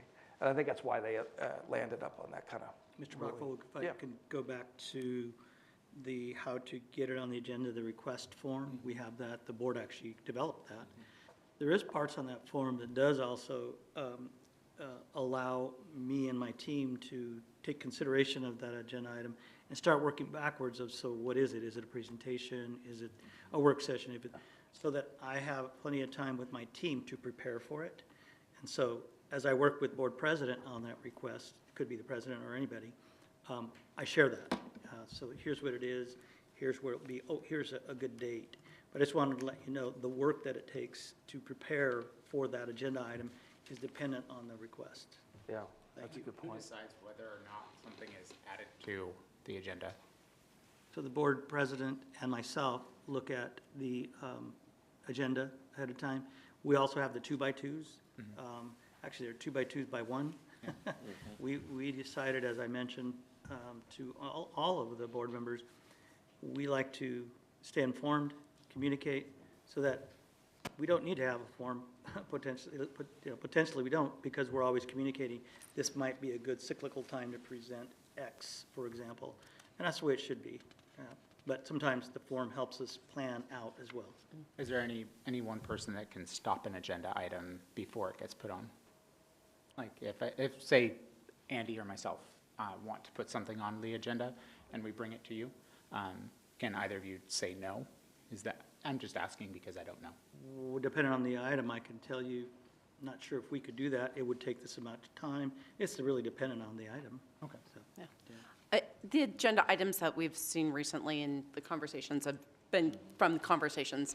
Oh, man, the music program, we haven't talked about that for a little bit. Maybe we have a presentation on that. But that's also not tomorrow having somebody come and here's our entire, there's a process of but I try to get those and past presidents from the questions and things that we've heard in kind of come up through other things of like, oh, when you're talking about iGrad, do we really understand what iGrad is? And so those are.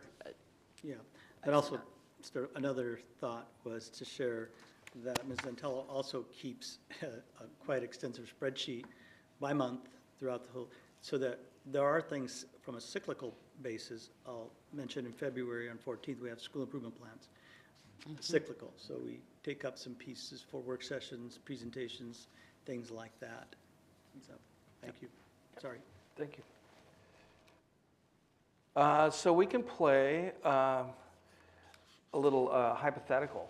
So there are a lot of issues that come up that trigger this, and I was just thinking of a couple complaints that we've had here, and some complaints I've experienced in the past. The first one, let me just get you away from that. The hypothetical is, board meets to do a budget review and tee up for adoption. And they do it by having breakfast at a bowling alley in the back room where it's limited access for the public to observe. Is it kosher under the OPMA? Well, we thought so. That's where one of the cities I represented did all its budget work. They didn't do a strategic plan or anything. They just did a budget workshop basically in the back. Not the most open and transparent, but the OPMA applied, we sent notice, and we complied with it. Technical compliance, but probably not politically advisable. Parties and so forth, as I covered before, they do trigger the notice requirement. So we've had, in my life, we've had a lot of those issues come up. Parties, goodbye parties for people. One of my send-offs was at a bar, of course, and it triggered the OPMA, but we gave notice. And so, there's sort of workshops.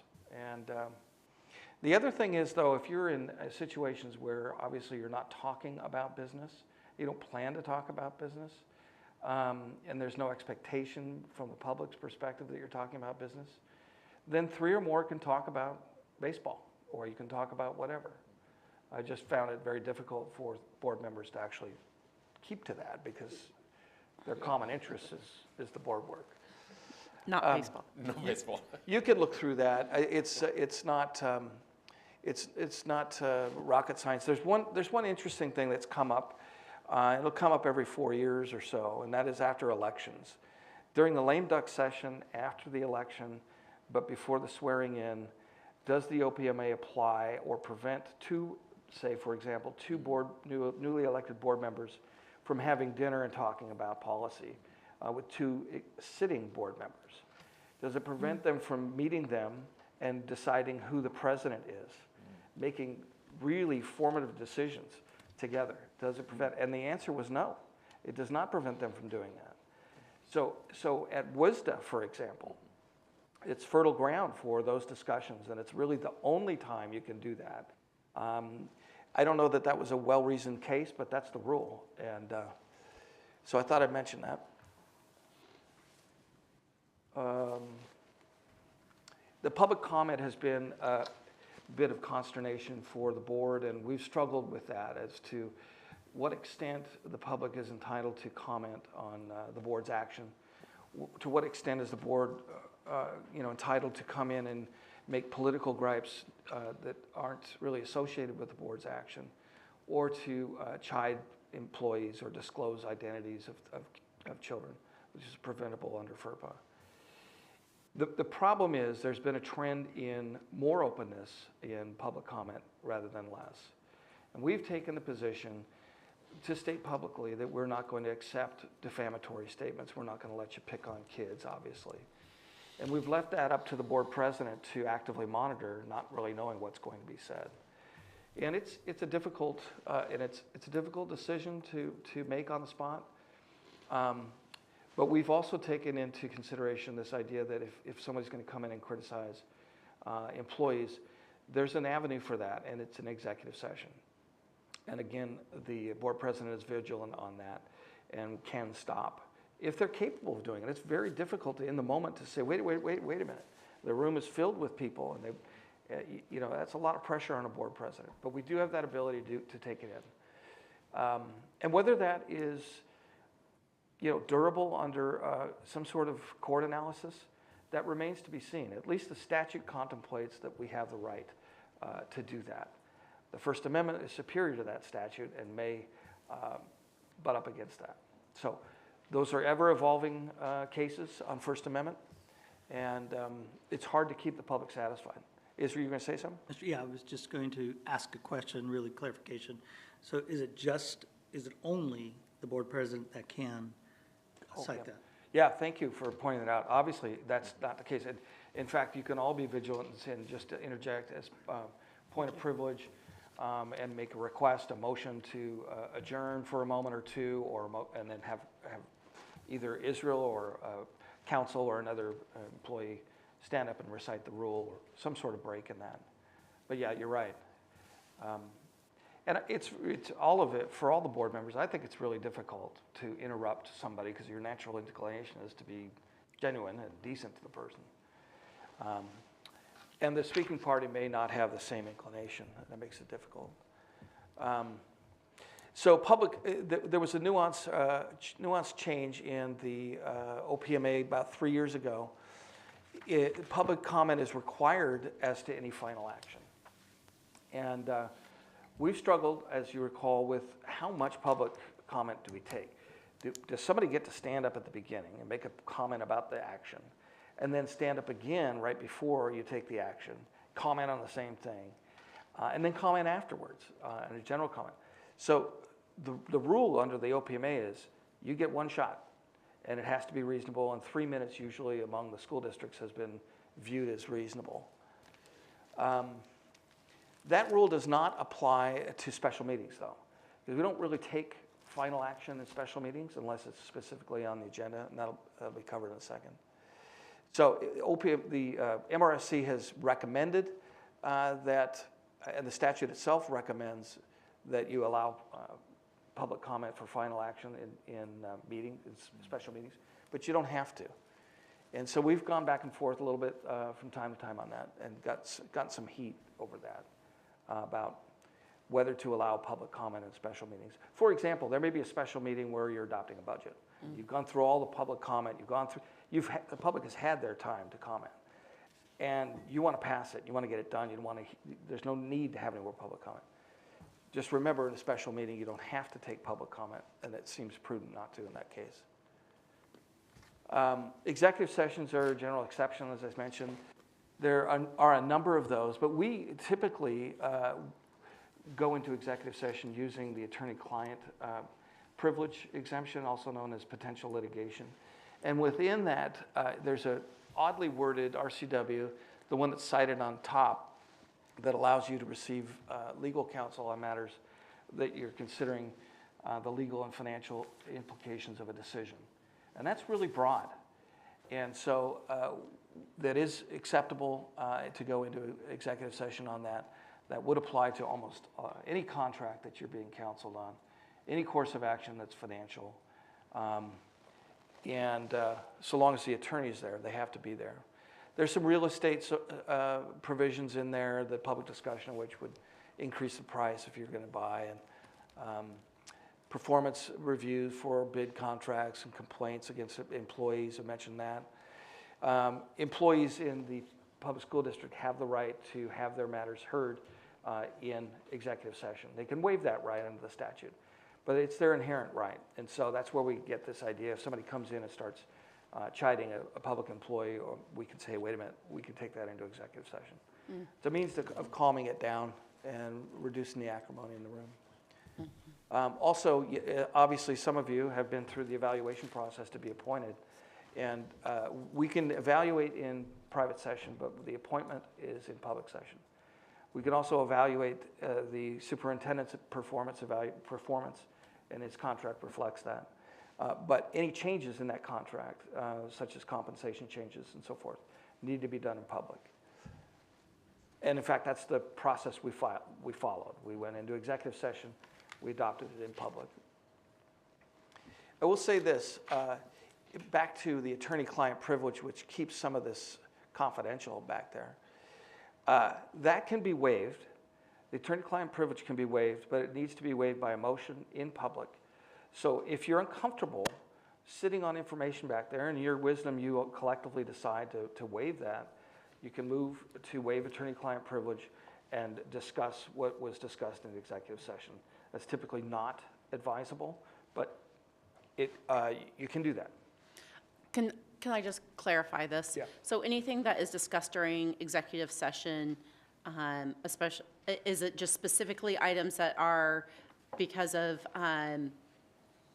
attorney-client privilege, all of that information just under that section is privileged? And so if just one person speaks out, then they're acting in violation of their role.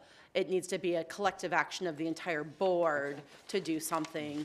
And so done in open session? Yes. Or done in executive No, session? in open session. So there needs to be okay, Yeah. so something, and it's only those sections that are covered under attorney-client privilege, or is that everything that happens in executive session? Everything that happens in executive session is presumed to be confidential, and there are a couple bases for that. There's RCW 5.060, which is the attorney-client privilege.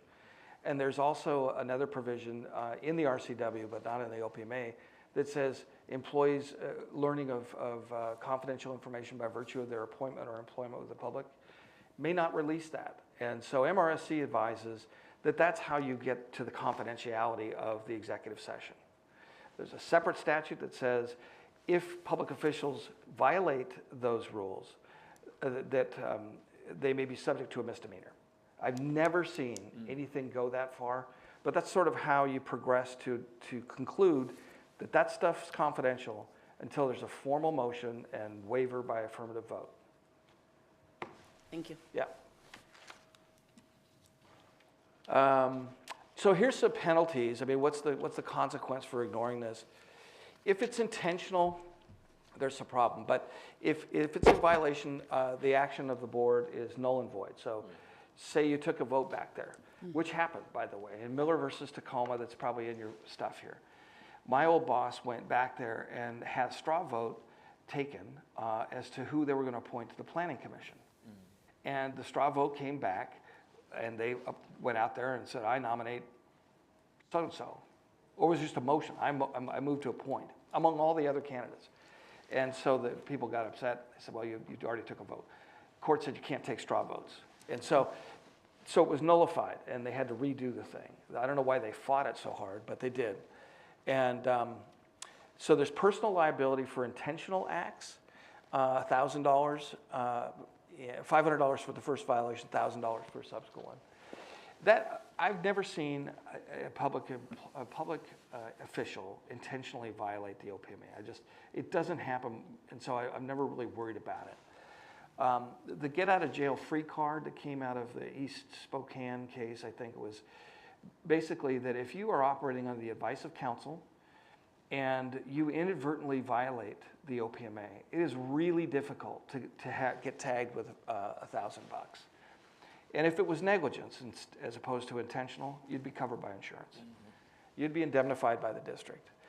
So, I mean, while it's there, it's not as scary as it looks, and the attorney really is the get out of jail free card. Yeah, the other thing is you'd have to pay attorney's fees and costs if you lost in the litigation. But the good news is you can basically always avoid litigation by making a record.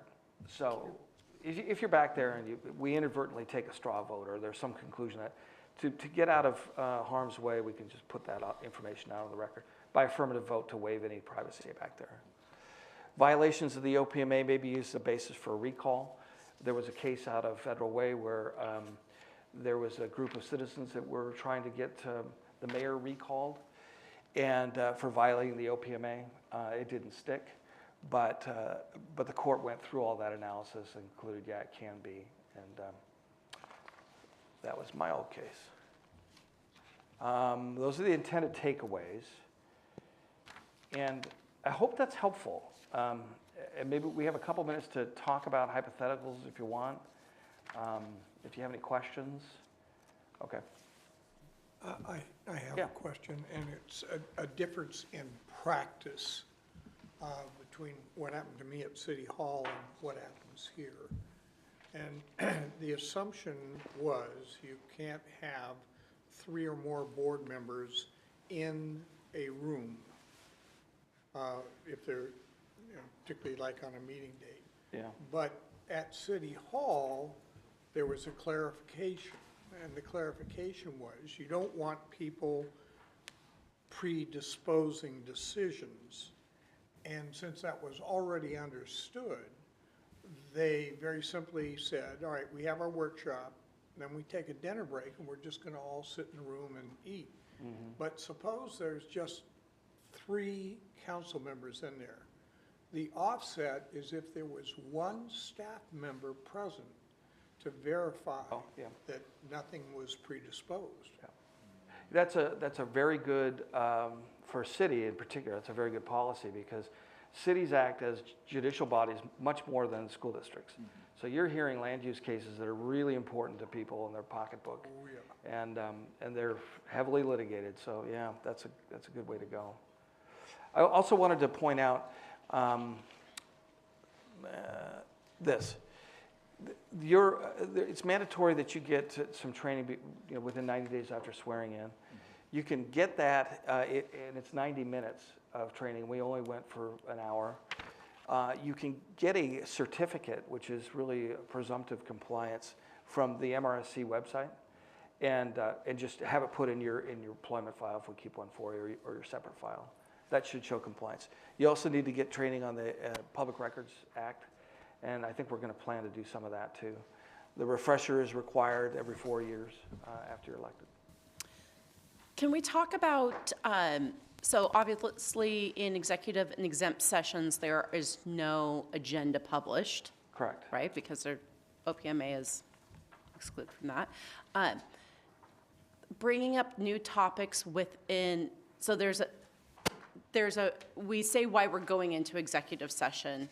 If there's a new topic that wants to be discussed that fits still under the rules of why we would be in executive or exempt session, that can be brought up. Yes. Because there's no published agenda. Right. But it still has to meet the guidelines of why you're either in exempt or executive session, Perfect. Yes. right? Yep. So, but if you're in an exempt session and you want to start talking about something that would be executive session, you can't do that. You have to move back into, you have to move yourself from one to the next Right. and let the public know that that's what you're Exactly. doing. Yeah, that's right. And Okay. It's a weird deal because as I said, the PRA used to, or the OPMA used to allow for CBA discussions in executive session. Then they just said, this is unworkable, it has to be exempt. And I think that's because they need to make decisions on the fly, and they couldn't bother with notice all the time. Yep. As you may recall, we had to meet a lot, so. Can I bring up one other Yeah. topic is social media? Yes. And so my understanding is, and I would like your opinion on this, because meetings don't have to happen at a set time and place, right? That they're not time, place bound. Let's say that there is a, I don't even know what they're called. I don't even know what a Twitter room is called. Is that a thing even? I have no idea. Right. But I guess I know Facebook, right? So if somebody is posting anything that is about district business, and then two other board members also chime in on that one, Right. that feels like that's a violation of OPMA. You're probably pretty close depending on one's interpretation of deliberative intent. And under those circumstances, I think the cases are moving towards finding an OPMA violation. That you Now- can't just openly do what you're prohibited from doing elsewhere. If one person posts, but two other people are viewing, is that a discussion? It may not be a deliberative intent discussion, but it won't relieve you from the accusation. Fair. Yeah, so your participation and observation of those online things is somewhat risky. Particularly, we've had instances in the past where people that are online were saying things they shouldn't be saying and releasing student information. And sitting idly by and watching that is not prudent, because you could very well get tagged for participating in it. And so, yeah, not a good move. Thank you. Yeah. It's hard to stay informed in this community because those things go so fast and they're constantly churning, and we don't really have a media to cover us. So Yep. they grab all the attention. Yep. Other questions? I hope that helps. Doesn't hurt. Fantastic. All right. As I mentioned before, we will continue to set our agenda with additional trainings and things that need to happen for our next retreat.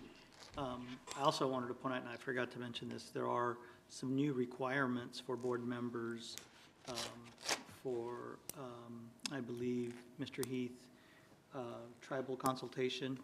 And then there was maybe one other that, I think there's some due dates in that Ms. Zentella will be getting in touch with you on, and then more importantly, identifying when those trainings are, so maybe we can bring them here. Okay? Great. Thank you, Mr. Brockvogel. Thank you, Board. Thank you. Thank you, Mr. Brockvogel. It is 5:51, and we are going to adjourn this work session for an executive session, which will be for approximately 30 minutes. The purpose of this executive session is discuss the performance of a public employee, potential litigation, and the legal or financial risks of a course of action.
It is 6:34, and I'm going to call this regular meeting of the Kent School Board to order.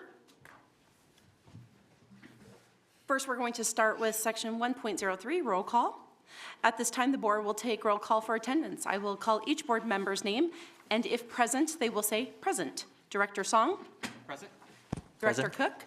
Present. Director Clark? Present. Vice President Farah? Present. And President Margell? Present. Director Song, will you lead us in the Pledge of Allegiance? Yes. Pledge allegiance to the flag of the United States of America and to the republic for which it stands, one nation, under God, indivisible, with liberty and justice for all. Well, welcome, everybody. This is a meeting of the Kent School District Board, which is held in public to comply with the Open Public Meeting Act. We welcome the public's participation in this board's meeting and thank those of you who have come to this meeting and those who are viewing via our live stream. The process for audience participation. The purpose of the board meeting is for the board to conduct its business in public. During the meeting, the board will listen to, but not respond to, comments from visitors. Whether made verbally in person, verbally on video, or written, comments are limited to a total of one per person per regular board meeting. One additional comment per person may be submitted for a public hearing topic if there is a public hearing on the agenda. All forms of public comment are subject to Chapter 4256 RCW Public Records Act. The public may comment at regular board meetings in a manner authorized by state law.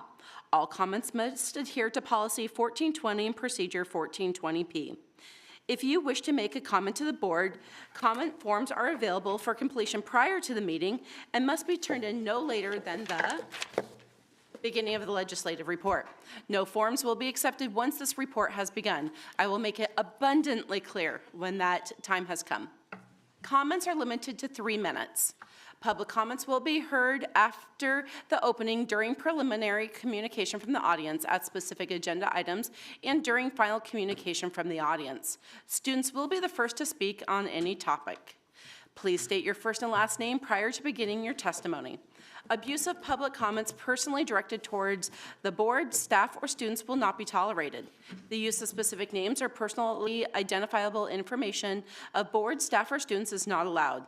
Board members or KSD staff members may interrupt or terminate an individual statement when not adhering to Procedure 1420P. All comments, whether verbal or written, must adhere to the standards of civility as defined in the Policy 1400 Meeting Conduct, Order of Business, and Quorum. So be nice.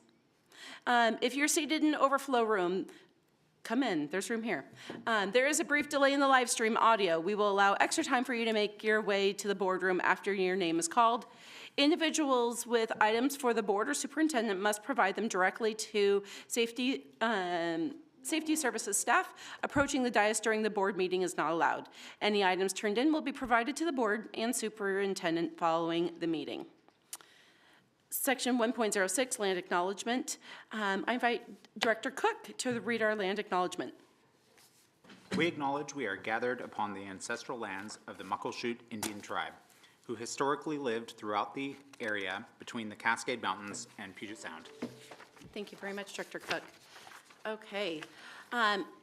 We're going to start our agenda review, 1.07. Superintendent Vela, are there any changes to the agenda? President Margell, there are no changes to the agenda. Great. And it is section 2.0, School Board Recognition Month. Thank you so much, President Margell. If you were with us, our last board meeting, we had the first recognition of our board through a proclamation. So I'm not going to reread that, but I'm just going to remind our audience and our viewers that we did have that. And we have some of the same different schools, of course, presentations for you. But I want to first take a moment to have everyone take a look at some of the great cards. And there's some things that if you didn't see, that for sure you have to take a look at. They're behind this. Our schools, students, staff out there did a wonderful job this year acknowledging our board. And yes, I'm going to get some help here to show some of the great cards that were created. I was really happy to see that my face was on there so often. That was there really- you go. I just want to say that, thank you. But I wanted to make sure that we acknowledge that to all and make sure you take a look at that before you leave today. I wanted now to turn it over to Ms. Zantello, who will play a video of a couple of schools that I think you'll find exciting.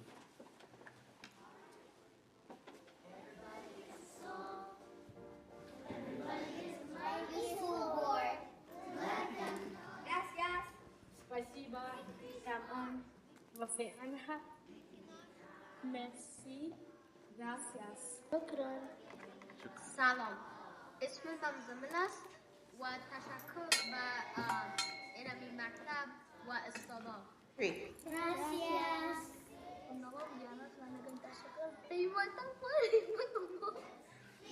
Thankful for our friends and family and grateful for the air that we breathe and appreciate everything that we have today. Hey, let's be generous.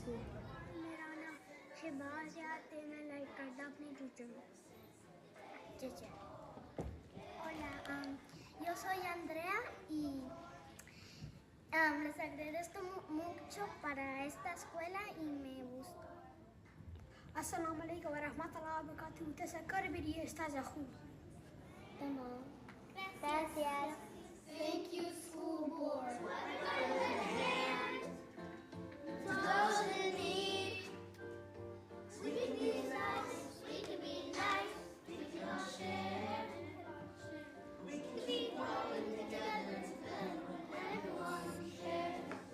So on the days when it's feeling tough. Seems like you don't have enough. Well, let's be thankful for our friends and family and grateful for the air that we breathe and appreciate everything that we have today. Hey, let's be generous. Anyone who has less than us, it's good to be compassionate. So ever since the day you were born, yeah, you got a lot to be thankful for. Got a lot to be thankful for.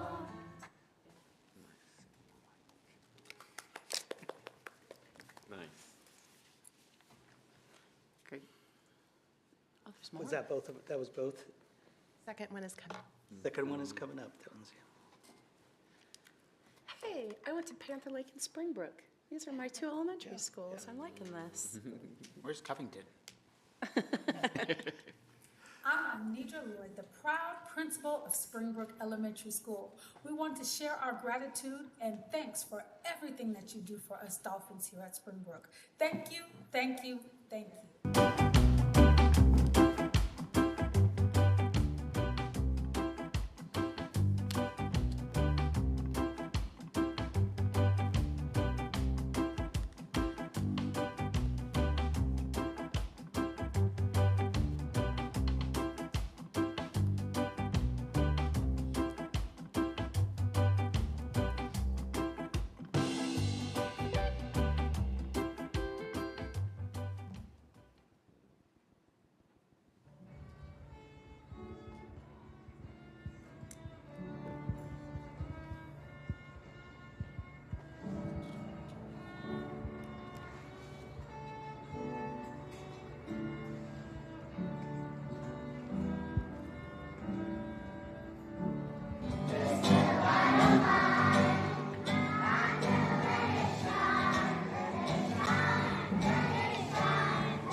Pretty cool, pretty cool. Thank you so much, Ms. Zantello.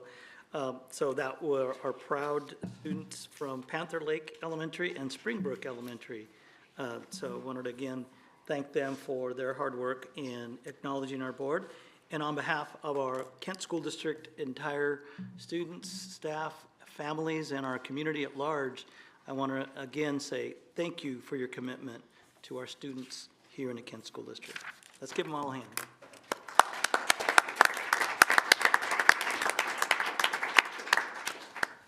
And I'll turn it back over to.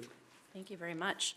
We are now at preliminary communication from the audience and see if there's any comment cards Ms. submitted. Santello? Good evening, President Margell, members of the board, and Superintendent Vela and Ms. Curry. At this time, no cards have been submitted, and there were no online comments submitted for this general section. One online comment, however, video, was submitted for item 6.01, which will be heard at that time on the agenda. Thank you very Thank much. you. I will make note of that. President Margot? Yes. I know we had spoken about during our retreat that we were looking to move our comments to all at the beginning with some parameters. Is that something we're going to look at another time? I believe it's something that we can bring up as an entire board. It would be something that we would probably want to look at both on the policy and the procedure side. Sounds good. Yeah, I was just absolutely. curious. Thank you. Yeah. We are now moving on to the superintendent report. Let me turn it over again to Superintendent Vela. Thank you, President Margell. This evening, I want to thank a number of staff, including our incredible custodians and maintenance staff, our inclement weather team, principals, teachers, and other school staff for their efforts to keep our schools safe during the freezing temperatures we experienced this last week. A shout out to our staff who helped clean up water after several schools experienced damage from pipes that burst. Staff even took additional steps to ensure safety by overnight monitoring of the situation. Thank you for your ongoing commitment to your work and to the students, staff, and families. I'm pleased to recognize Cedar Heights Middle School for hosting the first LEGO League competition. That's the way it's stated, it's not the first. It's titled First LEGO League Competition. This last weekend at their school, Principal Hanson said that it was a fun weekend for all, and unfortunately, we did not have student teams that advanced to the semifinals. Thank you to the Cedar Heights staff for giving up your weekend to support students. Thank you to students from Cedar Heights, Kent Ridge, Kent Lake for volunteering to help, and to Cedar Heights PTSA for coordinating concessions. Please save the date for this year's Unified Pack the Gym event happening on Monday, January 29th at Kent Ridge High School. This year will feature unified basketball teams from Kent Meridian, Kent Ridge, and Kentwood High Schools, beginning with food trucks on campus at 5 p.m. We're excited to see several basketball games. I was able to attend these games last year, and I believe, President Margell, you attended as well? I did. Yes. And it was an exciting and uplifting event. You do not want to miss this for sure. There are additional details posted on our website. As the winter test window is coming to a close, we're excited by the growth we are seeing in students' English Language Arts ELA scores. More information will be shared in the coming weeks. In February, we will have school improvement plan presentations by several schools, and our schools look forward to sharing additional information.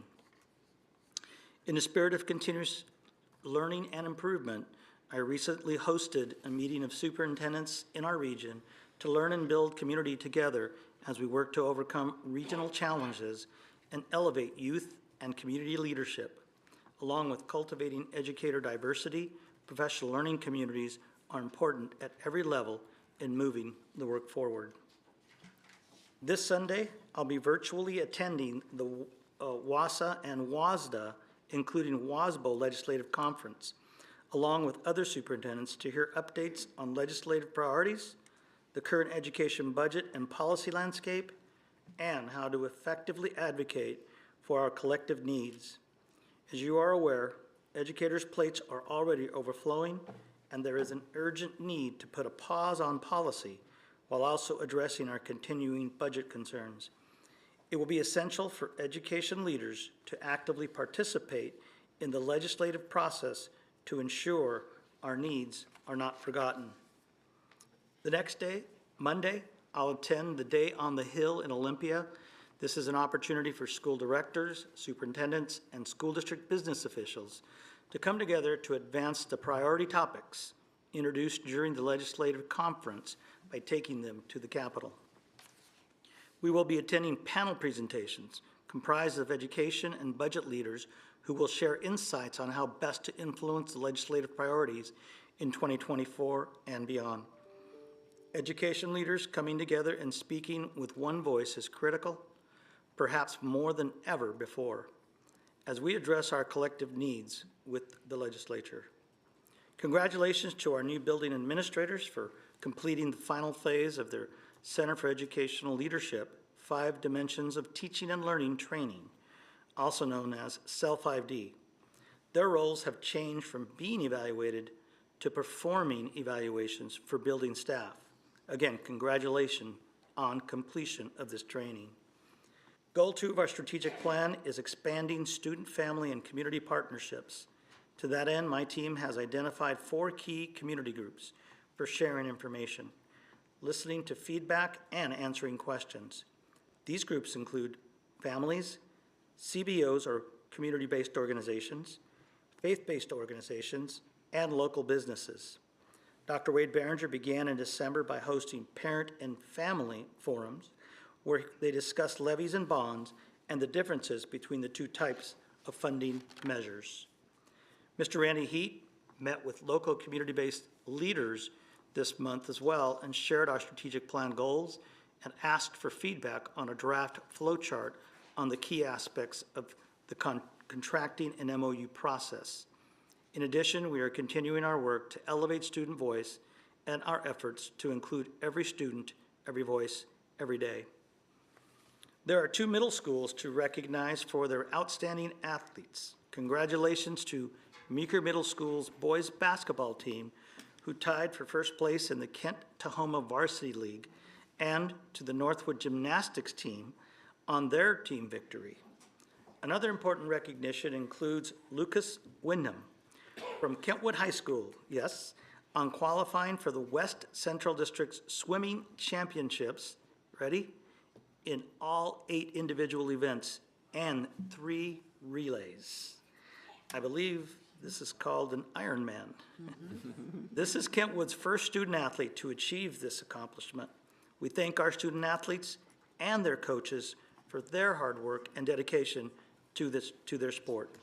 Thank you, and this concludes my report. Thank you very much. We are now moving to the legislative update. This is the time to get in any remaining comment cards to the blue drop box at the back of the room or side of the room, looks like today. And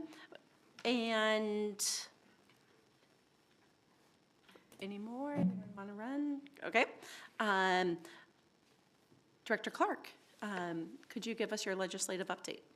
So you might want to take a look, if you have the time or access, to this morning's Seattle Times editorial, as it expressly targeted some of the needed changes in education process currently in Olympia, not the least of which is, of course, for us specifically, dealing with bonds and your ability to take care of facilities.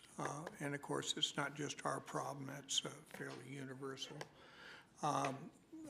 I will be in Olympia on Sunday for the 4-hour session with the Washington State School Directors Association briefing for Lobby Day, and I have several appointments already made for Monday with my state legislature. Thank you, Madam Chair. Thank you. We are now moving to 6.0, discussion and approval. And we do have a comment, point of order. Do we open the motion first or take the video comment first? How is?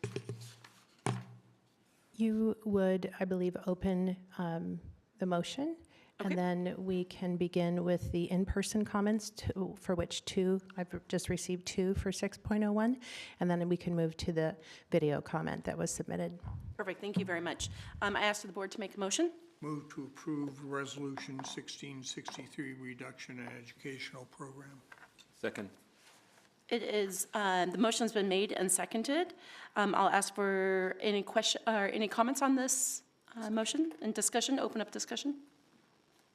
Well, I think I'd wait till we get the. Read the, then we can talk about Okay. Do the video first, okay, thank you.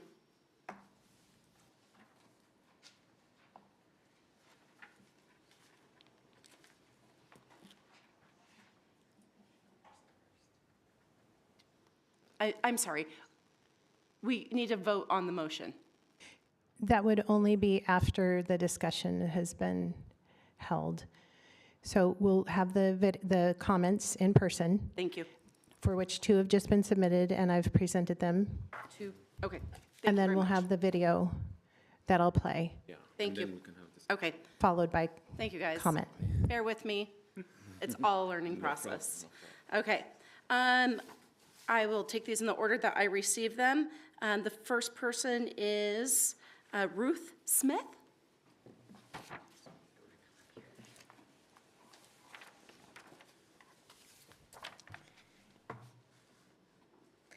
Hi, my name is Ruth Smith.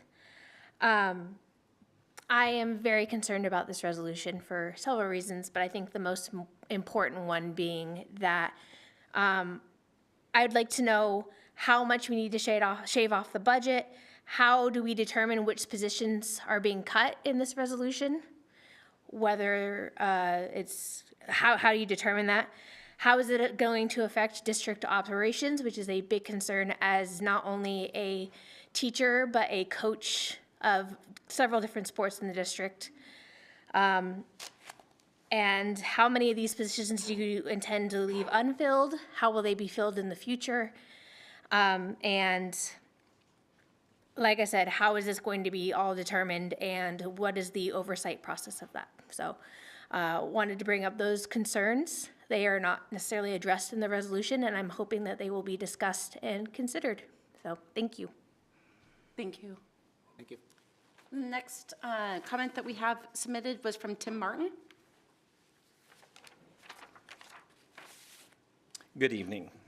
I am here to discuss the budget and the need to reduce our staffing, but I want to take us back just a minute. Looking back in time, we as KEA and our teachers and our community were asked to pass some levies. One of those levies was for people. Our community understood the need to provide the staffing, our students, and the supports that we have, and that was what was told to our community. This district now is considering going back against their own word, going back and taking those supports away, going back and taking staffing away, and then, in the same time, asking the community to trust them to pass another levy. Our teachers understand the need for the other levy. It's about the things that keep our buildings going. But it's hard to sell that idea when in one breath you're saying, we're going to provide staffing, we need you, we value you. And then the next breath you're saying, well, just kidding, we need you, kinda. This community counts on our staff and our teachers, and they value their opinions. I know, sitting in a meeting with your own budget people, we were told that this year there's really not an emergency need to cut the staffing. Matter of fact, you have over $60 million sitting in a reserve, which is well over the 5% required. It's more like 12.7%. And you are looking at not using that reserve, but instead canceling and bringing down their staffing. It is concerning to me, and it's concerning to our teachers who are at risk of losing jobs, and that were sent a nasty gram over the holidays that said, hey, we're preparing to make some hard decisions. We countered that with the facts that were based on statistics provided by this district to OSPI. We are still in conversations about what is the money going to be used for. Why are you saving 12.7% of your, in reserves if this is a time that you need to support our communities, our staff, and our students? Isn't that what we're really here about? We're here for our students. I think that there needs to be some deeper looks into your reserves, the process, and how we can work together to pass a second levy when in one breath we say these things are important, and in the next breath we're saying we may have to cut these jobs and these teachers. Please take a second chance to look at what it's really about. Look at the dollars and look at the process. All of things that we have said need to be examined. There's more to it than that. Thank you. Thank you very much. Okay, now I open up to discussion for the, oh, we have, seriously, It's all right. man, okay. Hey, it's better Learning you, process. Megan, than me. Video. I'm telling you.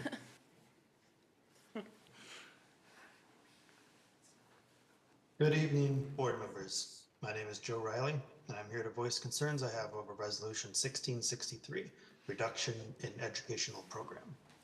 The summary of the agenda item says, quote, due to financial necessity, Resolution number 1663 is presented by the Board of Directors for reduction in educational program to the central office non-represented administrative staff effective July 1st, 2024. However, the resolution itself is much broader and in fact seems nearly limitless. The first bullet point in the resolution states, quote, the board hereby authorizes the superintendent to make the most efficient use of public funds and resources and take such action as is necessary to restructure, reorganize, and/or reduce staff positions and programs. That statement stands alone. Making the most efficient use of public funds and resources doesn't have any limitations at all and only requires the superintendent to explain cuts as an efficiency. It allows the superintendent to, quote, restructure, reorganize, and/or reduce, which seems to allow for almost any change imaginable, and includes both staff positions, with no mention to central office or administrative staff, and programs, which could mean anything from music to STEM to athletics. The resolution does require the superintendent to report all employment actions back to the board, quote, following the usual process, but makes no determination on timeframes or what defines an employment action. Does cutting a program and reassigning all staff count as an employment action, even though all staff were retained? What about cutting district funding for a program, thereby making it inequitable and reducing student participation? Will actions be reported at the next board meeting or sometime in 2025, before or after changes are implemented? Most importantly, I have not heard any information on how the district plans to address the alleged reduction in funding. I keep hearing about a need for cuts and reduction in staff, but there is a serious lack of accountability when it comes to an actual plan. The inability to plan ahead is what put us in this position in the first place. It's what failed the April bond and the November levy, and seems to me likely to fail future levies as well. If the board approves this resolution, then all actions taken by the superintendent will be directly attributable to the board. You cannot grant blanket approval and then feign ignorance later. I strongly urge the board to table this resolution until such a time that the district can present a plan and specifically detail the actions that they want to take. Thank you. Now, I'm going to open up for discussion. I have a question for Superintendent Bella. President Tim Martin made the suggestion that we're sitting on 60 million in reserves. I need clarification of what that really translates. I think I'll call upon Mr. Rarick to clarify that as we clarified it in the work session today. And so I think I'll have him just clarify what he shared today in that work session.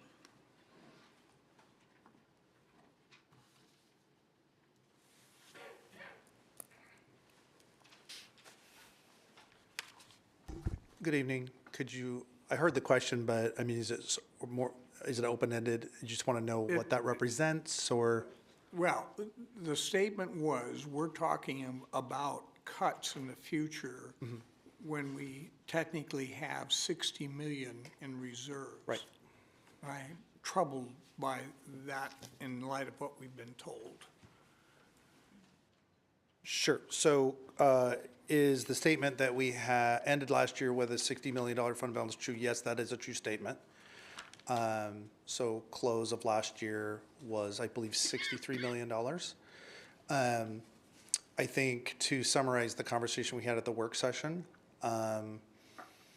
essentially the district is preparing to address the structural deficit presented by the discontinuation of a fairly large chunk of its revenue stream, that being the federal COVID ESSER relief funds, which in its final year will be about $31 million of claim, which would be this year. So that probably puts in context the $60 million number. There's no desire on the part of the district to like maintain a $60 million fund balance. We have no plans to continue that. We have every intention of using it as we stair step down. But even with the use of the fund balance, it's becoming clear that the district will not be able to sustain its current expenditure trajectory into the future. All right, and Superintendent Vela, if my memory serves me correct, the use of the ESSER funds was specifically targeted in trying to keep the manpower staffing for K through 3. So they ended up with lower staffing levels because we were building it on the assumption that most of those students would return. Yeah, so broadly, what was shared today is that the use of ESSER funds were to retain a staffing level so that when kids return, from an enrollment standpoint, that we were prepared to continue supporting students. We also shared during the work session that this is true to all school districts who had that similar situation, although their enrollment did not come back in larger deficits. So. And so what's going to happen when the ESSER money is gone and the state legislature approves funding for next year, it will simply be on the formula of students and staff. Correct.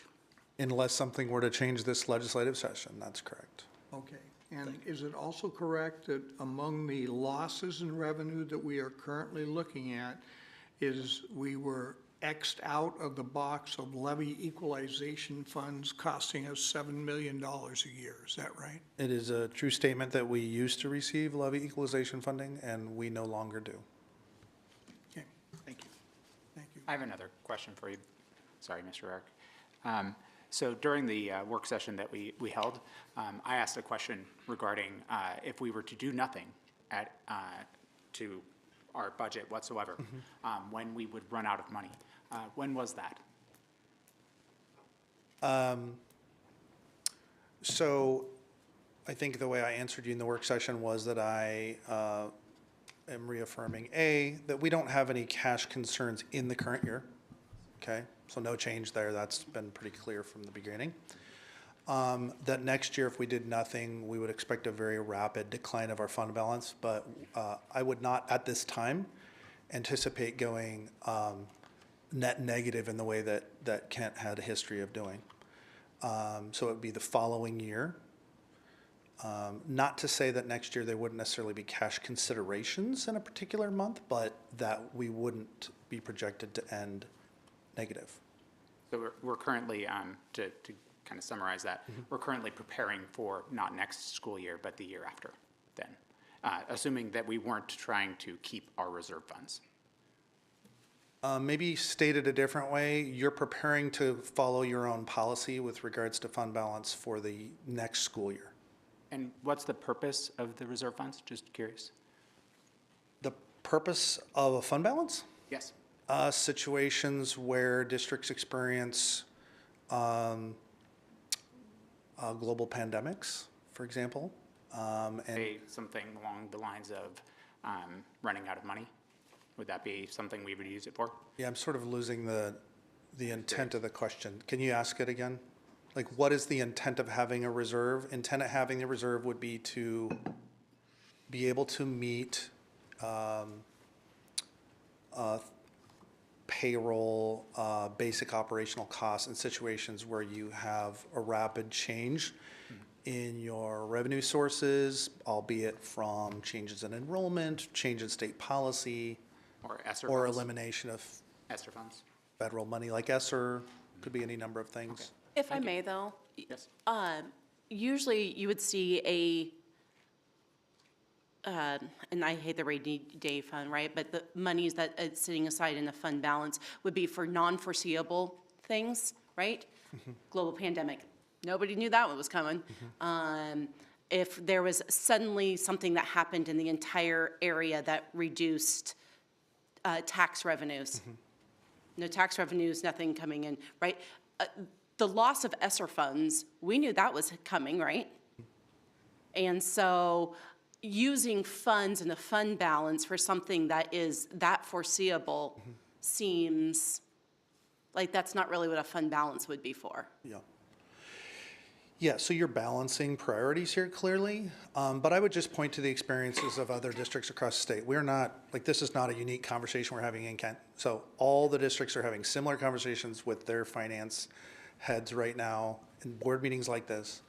And there's a fair amount of data out there showing districts that had pretty robust fund balances at the height of COVID, and now they don't. And so boards are sort of making decisions about how aggressively they want to rely on their fund balances and how long, how much they want to tempt fate in that regard.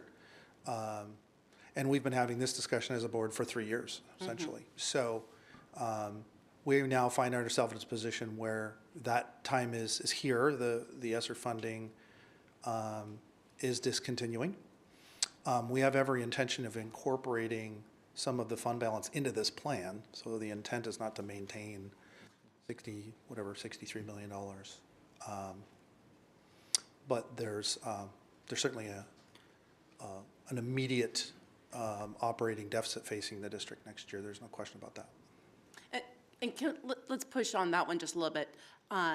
Projected operating deficit, right? So that's different than a total deficit, right? We have money in savings. Correct. We just don't have the operating. So there's less money coming in than what our expenses are, and right. they're increasing at a certain rate. That's right. Okay. And so to your point about us planning for the ESSER funds being gone, right? Resolution number 1663, I'll just read the first part here. A resolution of the Kent School District Board of Directors on reduction in educational program in response to an anticipated decline in federal revenues and projected operating deficit in the district's general fund. To me, this sounds like we're doing this because of ESSER funds, correct? Not exclusively, but certainly that is a major driver of this. Okay, I just want to make sure. Thank you. Thank you, Mr. Eric. And more obviously, aren't school districts all across this region having this exact same conversation? That is correct. In fact, what you have also heard around is some schools did not get their enrollment back in large portions, as I mentioned. And in addition to that, other circumstances like housing costs, cost of living, I could go on and on. Again, it's a multitude of things, and so that is correct. May I ask a question, and other than the title of it, which, I mean, that's important, right? Actually, it's not even in that. Where does it say specifically that this resolution is about central office non-rep? Oh, I saw that. Wait a minute. Item 2. Yeah, item 2. Number 2. Okay. Yeah. Thank you. So central office non-represented administrative staff. That, just to clarify, that is all that is being talked about in this. Can this cover any other bargaining unit? Can we bring up our, So sorry, I let- don't remember your name, sir. Let me finish this question Yes. first. Can you go ahead and repeat that? Yes. So does this resolution cover any other bargaining units or any other employees of Kent School District other than central office non-represented Non-represented. Thank you. Administrative staff. So I'm going to have our guest, Mr. Curtis Leonard from Pacifica, to come up and talk about the content of which that is one Thank you. question of. So, Mr. Leonard. All right, good evening to the board. Thank you for your question. So I've been consulted with and contracted to advise the district in regards to this resolution. And so what I can answer in the question is, this resolution isn't the work, it authorizes the work. And due to the timing of the district having to do the work, they meet with people and they talk about reductions. Ultimately, the board does not lose its authority in terms of approving any reduction in program at a subsequent board meeting. To your immediate question as to the way this resolution is drafted, it is only drafted to that employee group. And so my recommendation is, in the event that the board or the district was to take additional action in other groups, it would require additional resolution specifically calling that out. It's not a carte blanche to say reductions everywhere, but it does allow the conversation to at least happen so people don't learn about this in a board resolution that lists their position. It allows the district to meet with these people and come back, and then at a subsequent meeting, the board will take action. Can I ask a follow-up question? Please. Just to touch on one of the comments made today from the audience, I think the way that this is presented can seem very insensitive, and I think there's a lot of vagueness and nuance to the way that's presented. One thing that I'm asking is, we heard today concerns being expressed about other programs that might be collaterally impacted from this. So even though it's isolated to cuts to just central office, what are some of the additional collateral effects that this can have by cutting those central office positions? That might be a question for a programmatic question, maybe for Dr. Behringer.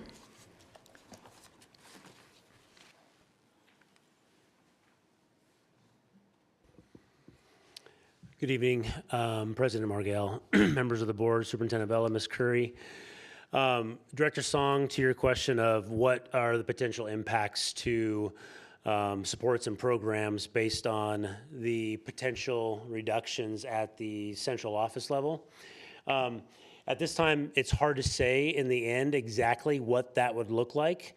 Know that any reductions that are made, we'll be looking out and thinking about all the contingency plans and mitigation that we would need to do to ensure that programs can continue to function at the level that we need to support and serve our students the way that we currently are right now. Just a quick question. Have there been any discussions with any staff members that are within buildings within our district, the ones that house students not here in the central office, regarding what would happen if these people were to be removed from their work and what would change for the buildings?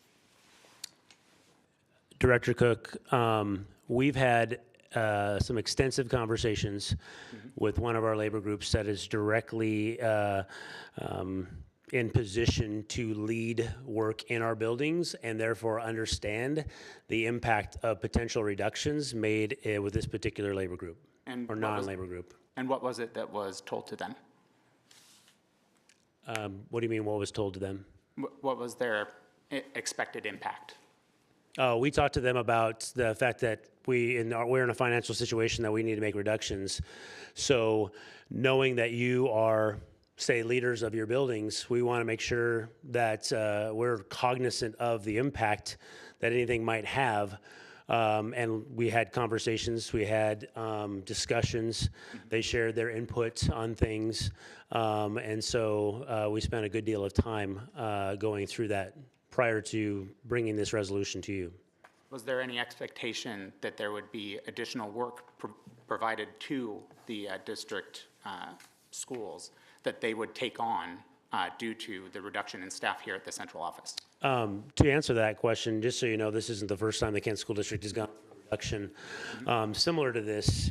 And so I think there's always an understanding that when you reduce even one person, there's an understanding that there's someone will be picking up those responsibilities, because responsibilities just don't end because a position is eliminated or a person goes away. And so that was definitely a part of that understanding that when the reductions are made, then that means there's a reduction in support. And so that means how do we pick up those additional responsibilities so we can maintain the high quality opportunities that our students get every day. So would you, in your opinion, say that that would impact places outside of the central district office? Well, absolutely. A reduction in any position in any space in this district of any of our employees can have an impact on the organization. Okay, thank you. This is not, you know, we don't want to stand here today and have these conversations. I mean, we don't want to be in a position where we have to bring a resolution to the board to begin to continue addressing, you know, our financial situation. Okay, thank you. Mm-hmm. I also have a request. Budget cuts are always a really difficult topic, right? It's a really hard conversation, and especially with a lot of the vagueness surrounding the information on one, we don't have that total figure. We don't know how many positions are being cut. I would like to make the request that in addition to this, could we throw in the possibility of adding an addendum to this item where we can include the public voice and comments with some of the concerns that they brought up. One, maybe just putting it in writing and having that collaboration from our community members to state things like, one, there is going to be some levels of oversight based off of the decisions made to those cuts. And then I think there's another one that we talked about in the second line, even though the legalities around it won't really impact the way that this resolution moves forward.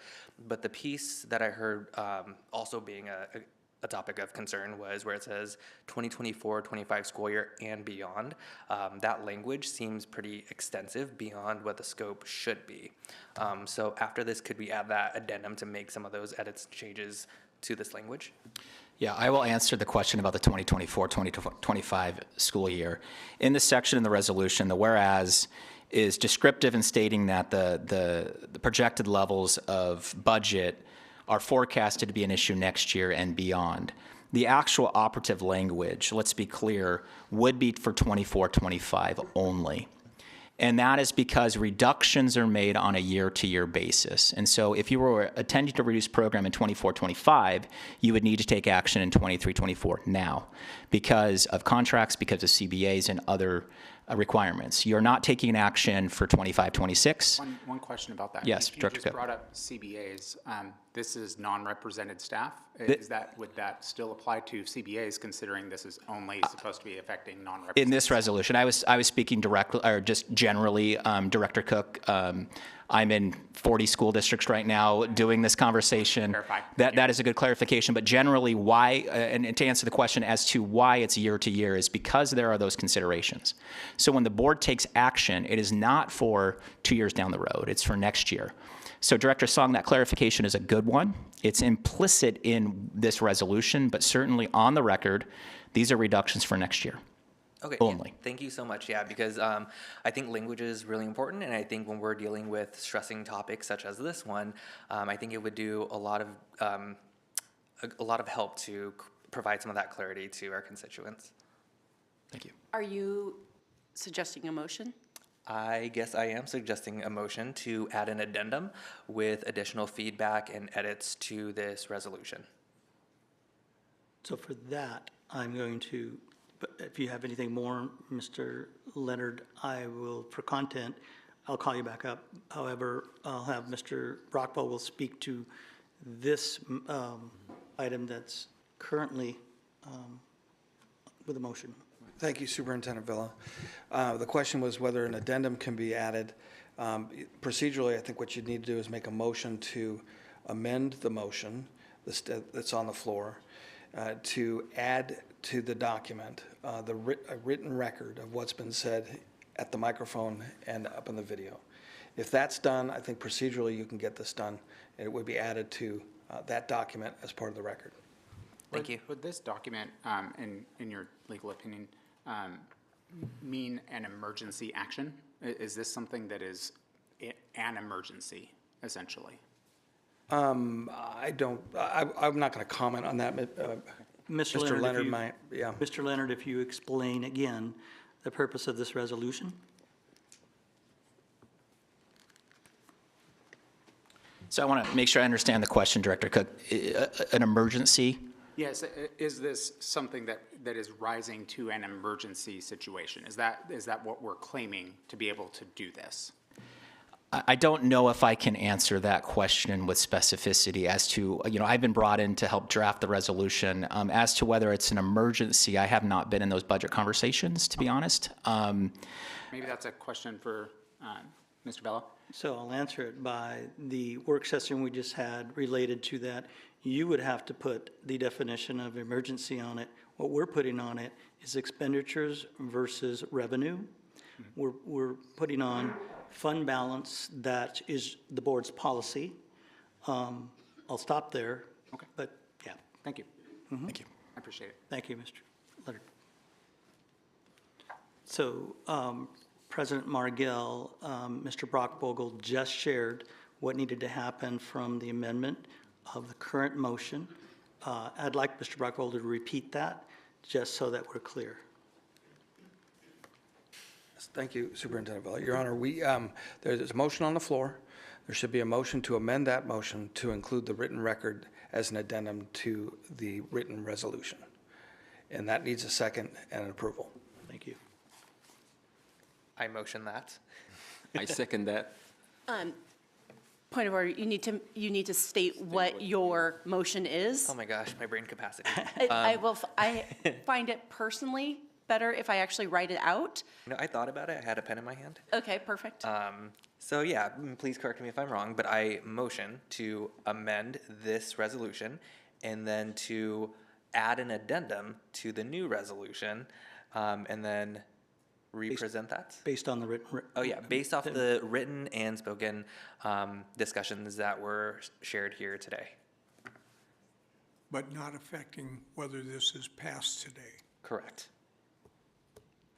Is there a second for the motion on the floor? It's already been seconded. There it is. Okay. Any discussion? My discussion, I'm going to say my opinion on this one.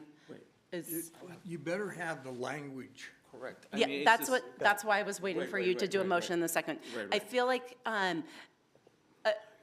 what I would rather see here is a motion on the floor for adding a specific line item to this resolution, specifying the dates for which this is covering. I think that can be something that can add it to the addendum, but then that would negate my request of wanting to change some of the verbiage to provide the clarification to the public. So I'll ask Mr. Brockwell to step up. I believe that the amended motion included the written record based on it, which included that piece, but I'm going to have him clarify. As I understand, Superintendent Vella, there was a motion on the floor. There's a motion to amend that motion to include with the resolution and addendum, which would have been the written record of what's been presented verbally at the end here.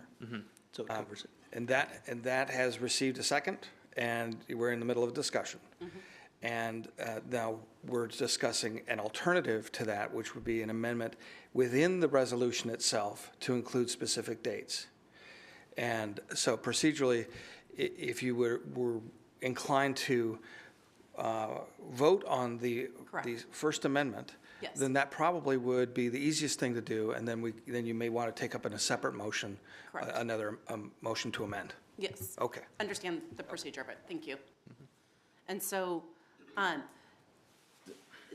so the reason why I would prefer to do it in that manner, and so not asking for an amendment later, is that we would have a clean document today with all of the specified information that I would prefer to see it that way. Can we, please, if there's so many amendments, can we table this and then work on I it second that. more? Therefore, So unfortunately, there is a motion on the table that we're in the middle of discussion for right now. Right. And so we can amend the amendment to the discussion, but I would highly suggest that first we vote on the motion, and then if a second motion would like to be made on that one, we can do that. But first, let's vote on the motion that we have on the floor, which is right now making an amendment. It was the one presented by Director Song. Is that? yeah, I mean. Are you I okay with second- this? The reason why I'm saying that is because there's so many amendments, and I just want to make sure that we have a clean. Yeah, so if I can help. Clean document so that we can vote on that document and then. If I may, Vice President Farah, the amendment that Director Song Song shared, suggests, yeah. based on the written record, are the two bullets Right. that he mentioned, one of which was the 24, 25 only, Okay. and the other which it was only for this labor group at this time. So that is what is the On the written record. record. Mhm. What I also wanted clarification on, it also says programs, and Sure. it's going to be affected, right? If we lose some. Sure.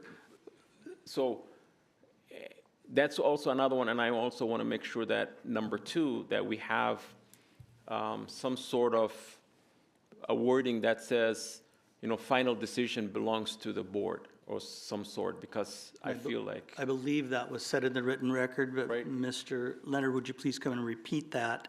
Maybe repeat all 3, so it's clear, because it is included. Yes, under point 3 in the resolution, it talks about all employment actions will come back following the usual process, which does include final approval. As board directors, you are the hiring agent, firing agent. You have final authority over employment decisions. And so those would come back to the board for final decision and ratification at a future meeting. That is usual process. So that's the amendment for what we were just talking about.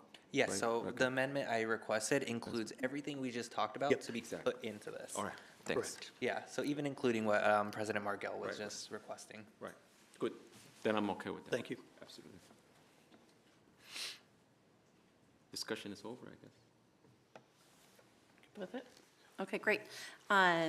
With no more discussion, we're voting on the motion right now presented for the addendum information from the discussion being added with the language that was presented by Director Song. All those in favor, please raise your right hand and say aye. Aye. Aye. Those opposed, please say nay. Nay. 4 to 2, the motion passes. 4 to 1, what did I say? 4 to 2, I'm sorry, I'm miscounting too, my apologies. 4 to 2, thank you. Okay, so now we are back onto the actual 6.01 resolution number 1663, reduction in educational programs with the addendum that has been already passed. Additional discussion on this one? This needs to pass.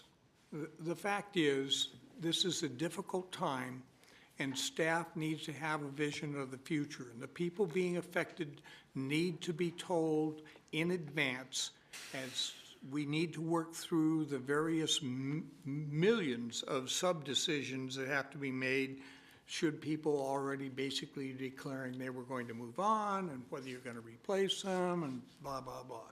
But the reality is, it's the beginning of an actual specific conversation about what are you going to do with a $31 million shortfall. And that's inescapable. There are timelines running against us, and people need to know the future. So. I just want to say this, this austerity measure, this cut, it's not something that is easy, and we know that. And by rushing the process will only increase the anxiety and all of the things that it creates when this kind of things are happening. So I just want to make sure that we do this in a more diligent way, thought, and make sure that we don't make decisions that we regret tomorrow. I tend to agree with that. My opinion on this is that I don't believe that the district has made a sound argument for us for the need. I know Tim believes that it is necessary for us to do right away. To me, that sounds like an emergency action. If it is an emergency action, why is it a year and a half before we're going to be running out of money?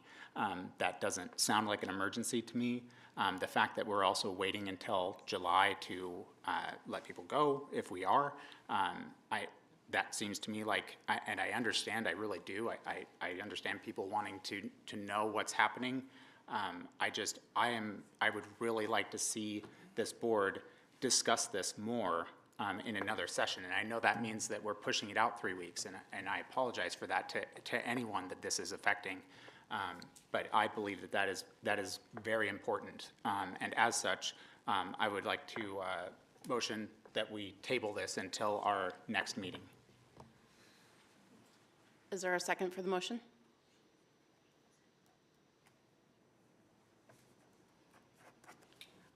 Further discussion? If I can. I realize that you're new to the board, and I appreciate the quandary that can place you in on occasion. I don't feel there's a quandary. I'm just going to throw that out there. Thank you, sir. Well, okay, but the rest of us over on this side of the table have in fact gone through 3 budget workshops where it's been crystal clear we are looking at trouble coming ahead. So yes, I can understand what you're basically saying in terms of, can we let people know, but that's the problem. The problem is the timeline is very short. And from the standpoint of organization. And by can you enumerate what short means to you? Well, number one, if you were going to give pink slips for certificated, it's May 15th. So this is assuming we're laying people off, right? That's your assumption then. No. Let me clarify here. Okay. The superintendent is in charge of operations. Yes. It is his job to, among other things, present to us, the fiscal oversight, a budget that is sustainable and that in fact meets the basic needs under law. Yes.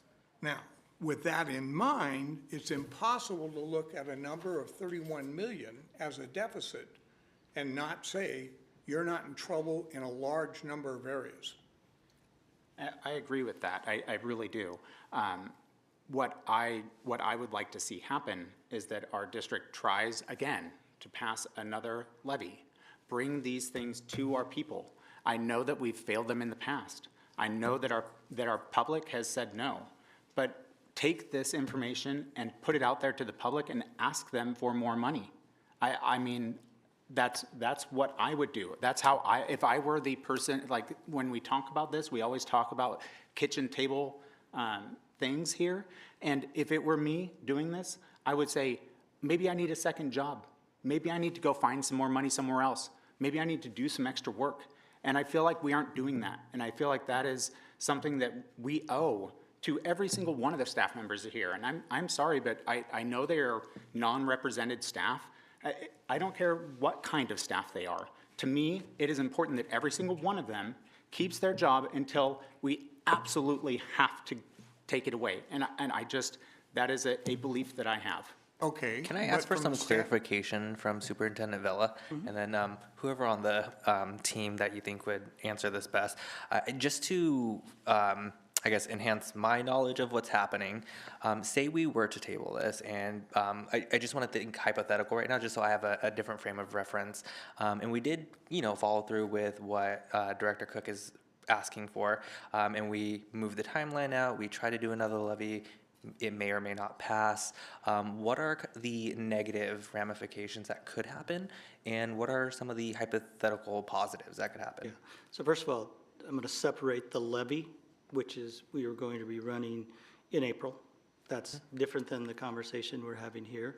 Okay. It is budget related, but as we've done in past meetings, we've explained what the levies actually pay for. And just to give a little bit of, levies do not, they pay for roughly 15 to 20% in different districts. We're not talking about that. We're talking about the general ed funding that we do and do not get from the state, which we talked about earlier today in the work session. The other is, which I'll repeat again, are revenues versus expenditures, which we clearly have said, not only in this work session, for the past 2 years. So, Director Song, I'm saying that just to make sure that we understand those are two different pieces. Now I'm going to go back to this piece. as Mr. Leonard mentioned, it begins the process. The board does not lose its governing power to still approve what is coming here. This only begin, may I finish? Okay. Please.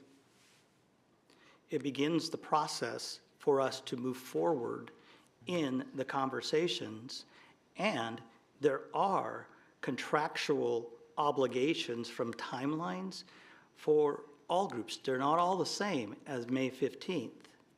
In addition, there are legal ramifications. And so I'll summarize in just saying, I believe it was Director Clark or Farah that shared, this is something that begins a process and something we must move forward to be good fiscal stewards in this district. And respectfully, to wait for an emergency is not when you begin to plan to use dollars. I agree. This should have been Again, done. let me finish. Okay. And the reason is, I've been through 3 of these, large districts, small districts. And I shared today in the work session that what I've learned over time is when you know that something needs to happen, you need to take action. We are working together as a board superintendent governance to do that. We don't wait for an emergency. That's why I said everybody has a different definition for an emergency. So back to Director Song, I want to make sure I answered your question. Yep, thank you. Thank you. Just to clarify, with the comment of looking for additional funds, our levy that is going to be ran again in April, that would be replacing a levy that had expired. Correct. So this would not be new funds, this would be replacing funds that are gone. But no matter what, ESSER funds are gone. So no matter what, we're gone, 31 million's gone. So the levy, without it being passed, is just more negative. It's not, but it's not replacing any of the ESSER funds that are gone. Okay, and so what you're saying is currently our budget is saying that we are losing money and we will run out next year. But if we don't pass this levy, we are going to lose money in what capacity? Mr. Rarick, You're asking the question, let me understand it. Yeah. You had 2 questions there. Yes. One, I believe, was levy related. Yes. And I believe President Margill just answered that. 2 separate budget pieces that support school districts. The other is the one we're talking about the revenues versus expenditures. So I just want to clarify that. And your question was? So my question is, the levy, does that not impact our budget? So I'm going to have Dr. Behringer come up to speak specifically to the levy. Thank you. So do we get that answered? So when we went out to our voters to run the EP&O and capital levy in November, and the EP&O passed, that was a replacement levy, which allows us to continue having the same services that we currently have right now, nothing in addition. Okay. So that has no bearing whatsoever on our financial situation. That wasn't the question, but thank you. Right, I'm moving on to the next one. So our current levy that we are going out for in April, which you'll see a resolution for in February, is a replacement levy for the capital and technology levy. Yes. That particular levy has staffing implications, as well as many, many projects, obviously, both on the technology side of the house as well as the capital improvement side of the house. If that levy was to pass, because your question was what happens if it doesn't pass? Yes. Well, we're getting ready to go into our budget cycle. We're building our budget for the 24-25 school year. If we go into the budget cycle being naive to think, oh gosh, the levy's going to pass, and not be thinking about, well, what happens if the levy doesn't pass? And we go to submit our budget and things like that. We have to be thinking about the impact of that levy. That levy brings us in its first year, calendar year of 25, if it passes, $60 million. Yes. Yes. If that $60 million doesn't exist, and there are things that we have to do, boilers that break, roofs that leak, you know, you name it, infrastructure around technology, anything like that, that $60 million in that 1 year would cover until we run it again, then that has to come from somewhere. Yes. And it would have to come out of our general fund budget, Yes. which is a part of our problem that we're trying to address right now with being able to make some reductions. Okay. Do we have an answer as to how much if we were to do the most maximum amount of reductions with what you're planning here, how much money we would save? That's not the point of this resolution. The point of this resolution is to start the process. But we're starting the process of saving money, yes? Yes. And we don't have any idea how much money we're going to save? So again, this allows the superintendent to start the process. Of finding out how much money we're going to save? But I mean, we've gotten a financial, earlier today, telling us how much money we need in order to Yes, how much balance. money we need, but I need to know with this, if we're going to vote for this and approve it, how much are we looking at? I mean, are we talking $8 million, $10 million, $100 million? I have no idea. How many? I have no clue. There's nothing here that says any of that. I mean, maybe I'm wrong. No, but ultimately, I mean, we as the board are not abdicating our responsibility to be able to approve anything that comes through at the end, right? Or deny, correct? Yes, correct, of course. I mean, that's the purview of the board. Yeah. And so what that is, so what this allows for is looking at all of those things and starting that process. So then when it comes up to us and through our normal course of business, that we would have the ability to look at that and say, is it something we want to approve or deny? Okay, I guess I would want to know that before I vote on this, but I guess I will just have to accept that. Thank you. The other piece that I wanted to add, in summary, back to Dr. Song, is we are not fully funded It was by my the state. question, but I appreciate that. I'm just Okay. summarizing for us all as a team, Okay. that we are not fully funded by the state. Yes. Hence, going out for capital technology levies and EP&O replacement levies. Okay. What we're talking about, back to, I believe President Margell mentioned, is this resolution, which, Director Solomon, I take you back to, I believe you said really clearly on the amendment that is now going to be included, which now we are, which passed, Yes. and to President Margell to kind of get us back to where we are so that we can do those things, is come back to the board and really get more information to you. The other piece I'll add is, I think you heard today in the work session, our state apportionment comes in later this month. That is information for us, one. You also heard and saw graphs on the expenditures through November was the comparisons that were made. We want to make those comparisons, but we still have to make projections. Again, we have to come back and continue to work together as that becomes clearer to us. This only begins the process. President Margell. Any additional discussion on the motion of 6.01 Resolution 1603, reduction in educational programs? Yes. I would also like to point out that I've had literally 4 days let's see, since Saturday, so Saturday, Sunday, Monday, Tuesday, 4 days, to review this with all the information provided. And I don't feel I have enough information to do so. But you go ahead and, I don't know what the next process is, but go ahead. Thank you. Okay. Is there any clarification of the 3 bullet points that you would like? No, my questions have already been asked. They just weren't answered, and that's okay. Thank you. Okay. Any other discussion? Okay.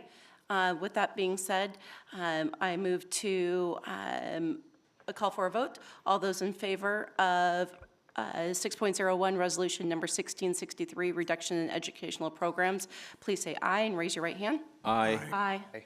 All those opposed, please say nay and raise your right hand. Nay. Any abstentions? The motion passes 4-1. We now move to the consent agenda.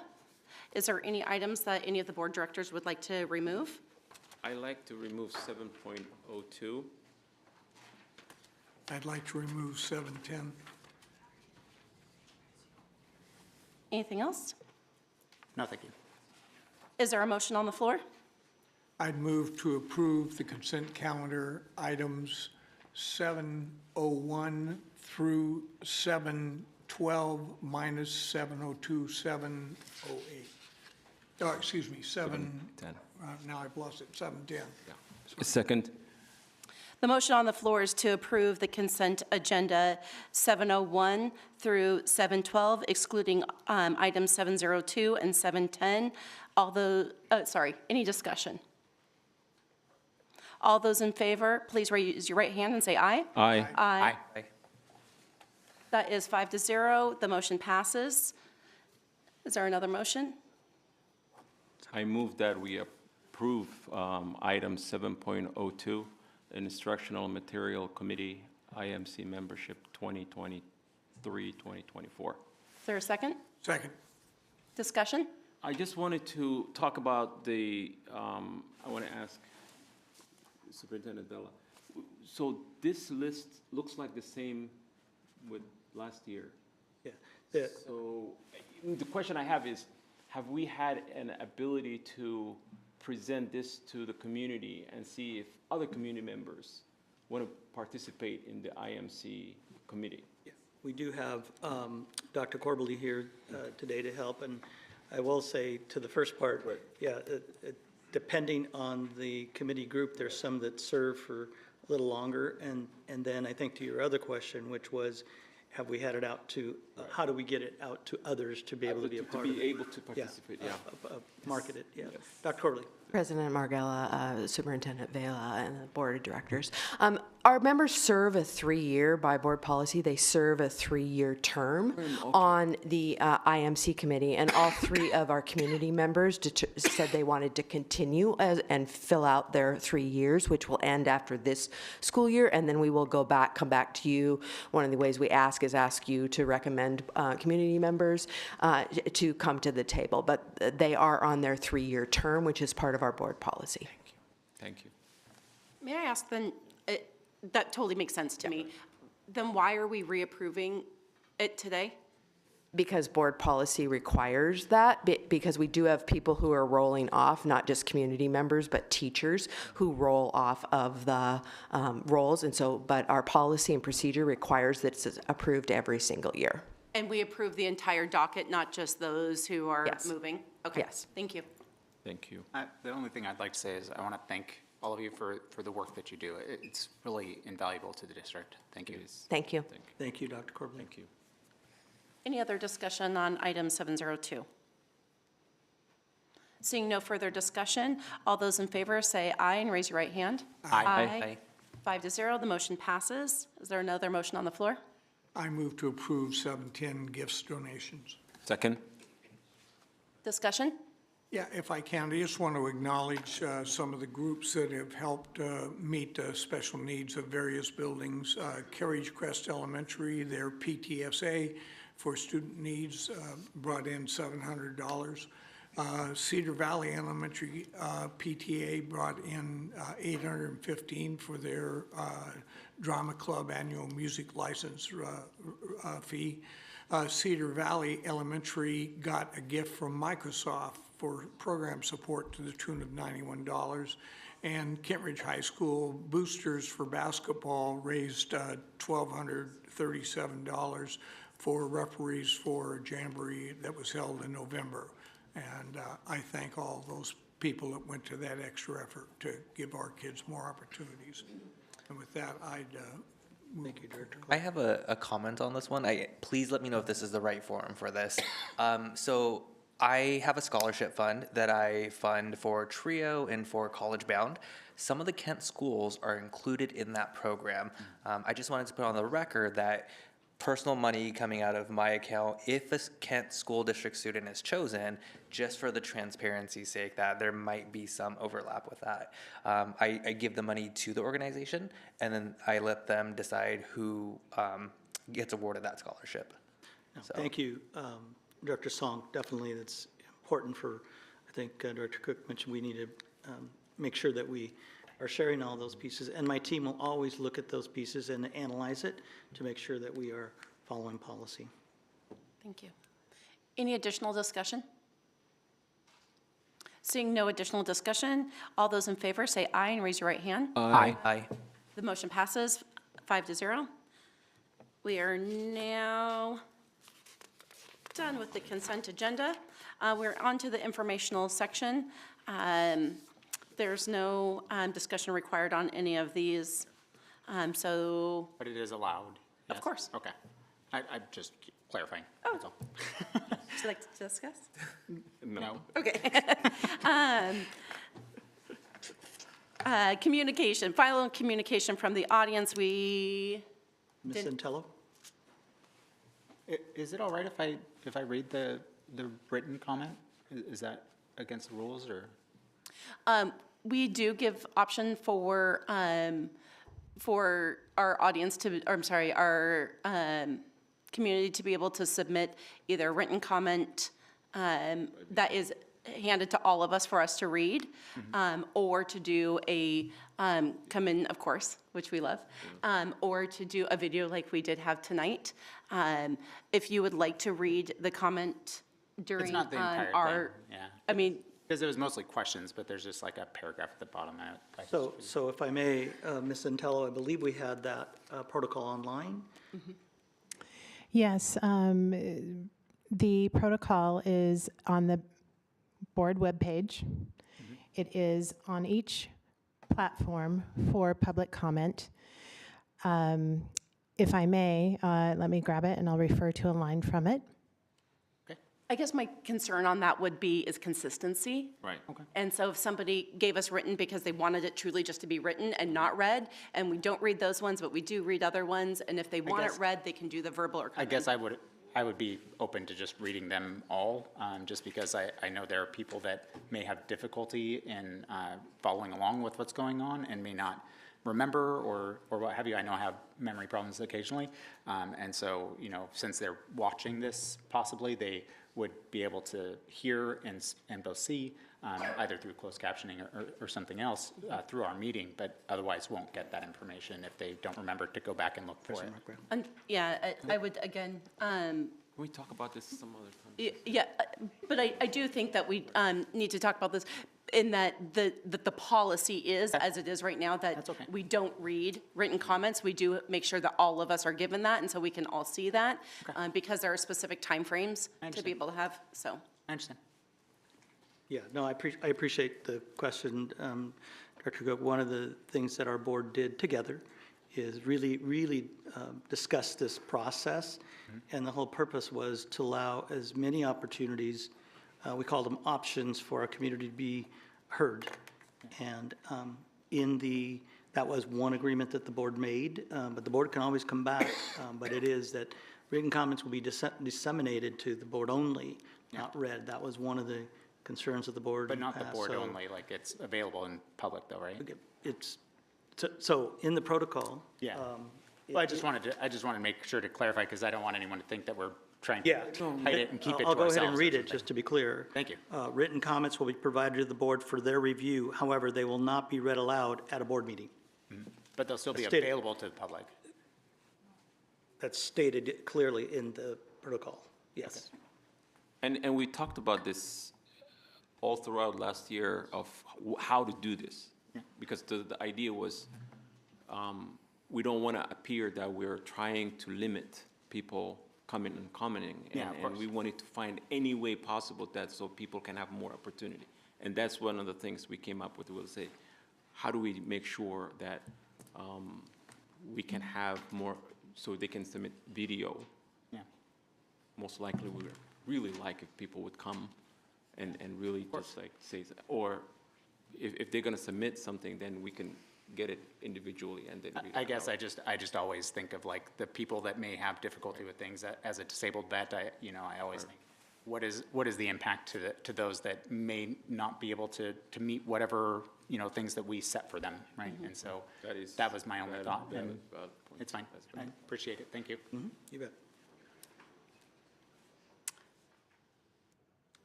Communication from the audience. All said, there are no further comments. Great, thank you. We now move on to section 9.02, board reports and discussion. Director Song, would you like to kick us off? Yeah, again, I just want to say thank you to everybody who's come, whether in person, on video, who are live streaming, that contributed to the discussion of 1663.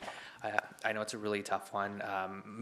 At least I want to put out to the community and the public that when I do make my vote or when I do engage in these discussions, I enter this space with both the mindset of a business owner and understanding how finances work, and also being somebody who has been impacted by budget cuts when I worked for a large hospital.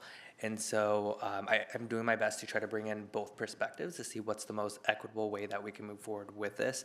So I at least want to put that out there in terms of that's the space I'm coming from, and that's how I'm going to be viewing the decision when ultimately it comes time to make that vote on whether or not I agree with or without the budget cuts in those positions. And then also I feel like there should be a public apology. I'm only going to speak for myself. I just felt like the energy on the board today was a little off. I think this is a very tough conversation. Evoked a lot of emotions. I personally felt Director Cook was being shut down multiple times. And so I at least want to go on my record to say that I am sorry if that's the feeling that you had. Thank you. I didn't. I really felt I was able to get my point across, and I was able to fully make everything that I believed known to everyone. So, I appreciate everyone engaging, as well as all of our staff for providing all of the information that I requested as much as you were able to. I appreciate that. Thank you.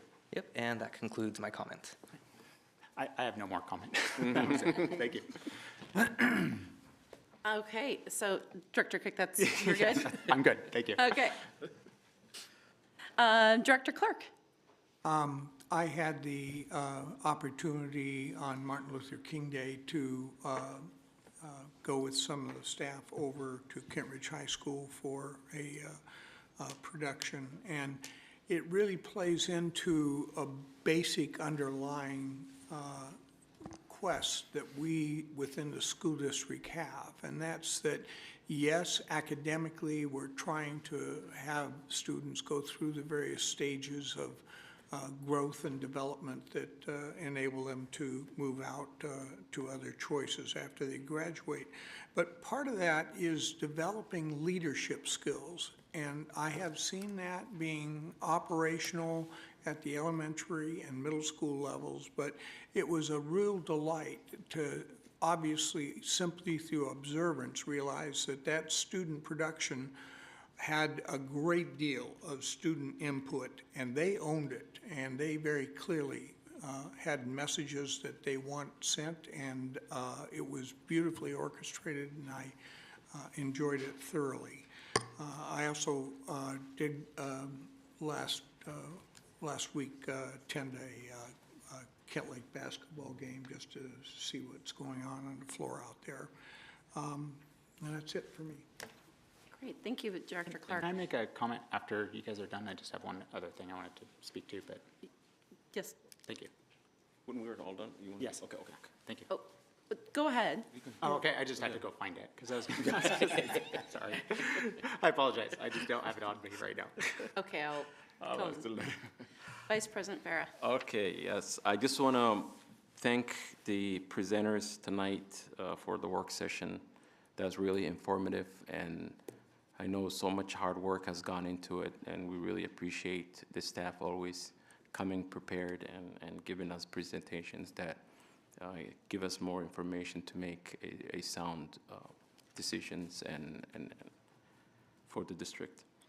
I want to echo the same, Director Clark. I also went to the night when they were doing the celebration for MLK at Kenridge, and I could not be more impressed. We went to their rehearsal, and we were told that the kids that are participating were not kids that were the so-called the famous kids. There were kids that would not normally be there. As a matter of fact, they were showing us one of the kids who was playing the drums was known by another kid that brought him for that day, and the drummer was late, and he started coming on and just performing. So that kid would not have the ability to be seen or showcase his talent. So that was student-owned, and that really made me realize that you give kids the space, and they will come in and perform according to standard and beyond. I also want to get a chance to visit some schools now that we're back from holidays. So when you get a chance, let me know. This, budget cut, I just want to say a couple of words about that. We've known this for the past 3 years. We've been getting financial reports from our finance, and we knew this was coming. And it's not something that we take it lightly. I'm sure leadership does not take this lightly. It is something that needs to happen, and I equate this to any family that is going through budget cuts in their life. How would they do it? Of course, they will have to do some things that they don't want to lose. And I can tell you this, we are not gonna shortcut it. We're gonna do what we need to do to make sure this is done in a more, I can't even say the word humane because there's no such a thing as that, but it is something that is weighing on us, and we'll do the best we can.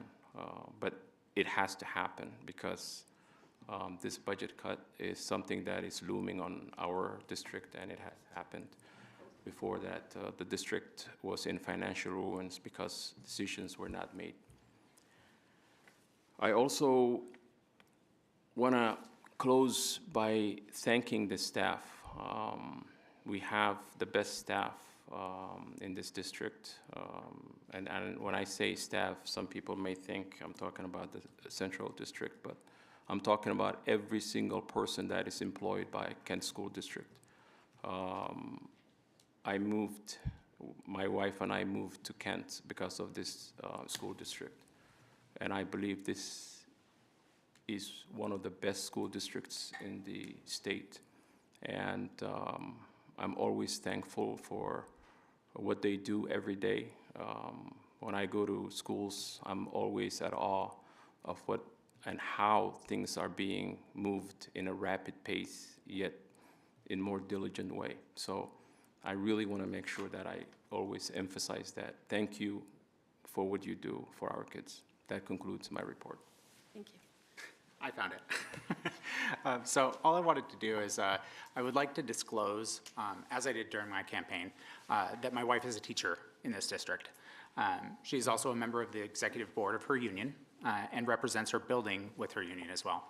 I'm immensely proud of the dedication my wife has to educating our youth, the union she is a member of, and the staff she works with. She is an inspiration to me in all she does. And I just wanted to put that out there, and I will likely say this many times, as I do believe in transparency. This is not something that will greatly affect me as a board member, but it does require that I will recuse myself from any votes and/or discussions regarding the collective bargaining agreement negotiations between the Kent School District and the Kent Education Association, which I would do whether it was required by law or not, because it's the right thing to do.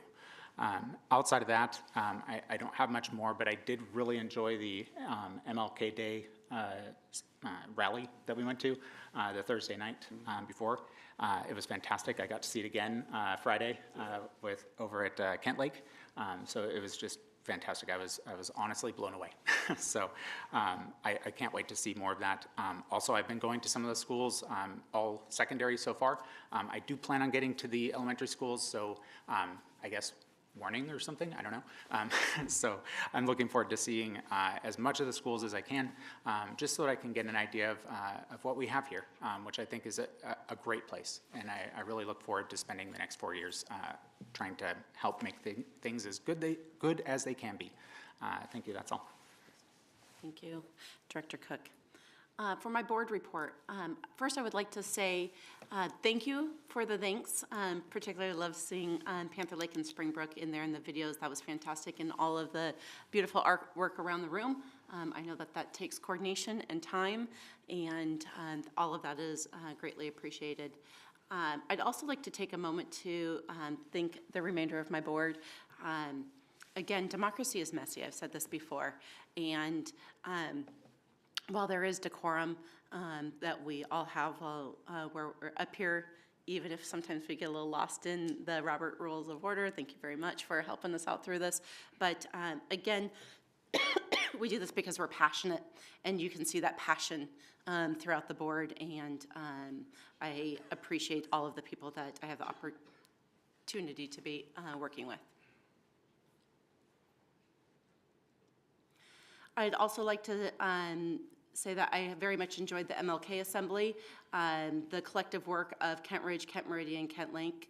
I loved that it was MLK inspired, student-owned, written, and teacher and staff supported. And so just the balance of that really rang true throughout the entire presentation. I also had the opportunity to watch the band and orchestra at Northwood. And just amazing to see the talent of those students, and through the direction of the band and orchestra leaders, how much that they have grown throughout the year. Shout out again to Lucas Wyndham. He is a great human being and amazing swimmer. To qualify for districts in all of the events is quite a feat, and should be recognized. Thank you. I'm sorry, I want to, before I got there, Pack the Gym is Monday. Monday, 29th. Yeah. Love Pack the Gym. Please show up. If you want your cup filled, it is a place to do it. I had the opportunity to participate last year by watching and cheering, and Can you just love explain seeing. that? Sorry, I don't know what that is. Oh, what Pack the Gym is? Yeah, Sure. It is a basketball game where it is kind of Kent United and it's sponsored through both the district and with Special Olympics. And so it has some of our students that maybe wouldn't be on our team normally with their peer models. You also have to see the Sparkle cheerleaders, which are amazing. And Can we make sure, because I want to go to that. I don't know if anyone else is going to, but I want to make sure, because if the three of us are there, then it's the whole thing. I'm sure it will be posted. Thank you. And, but absolutely love Pack the Gym. It is a great day to be KSD proud and just see the amazing sportsmanship and partnership that you see amongst our students on that one. Which then I guess I would like to end with thank you to our students. You make our culture, and you make it the whole reason why we show up here every day. We appreciate you for giving us the opportunity to be able to learn from you as you learn from us. And with that, it is 8:13, and we are adjourned.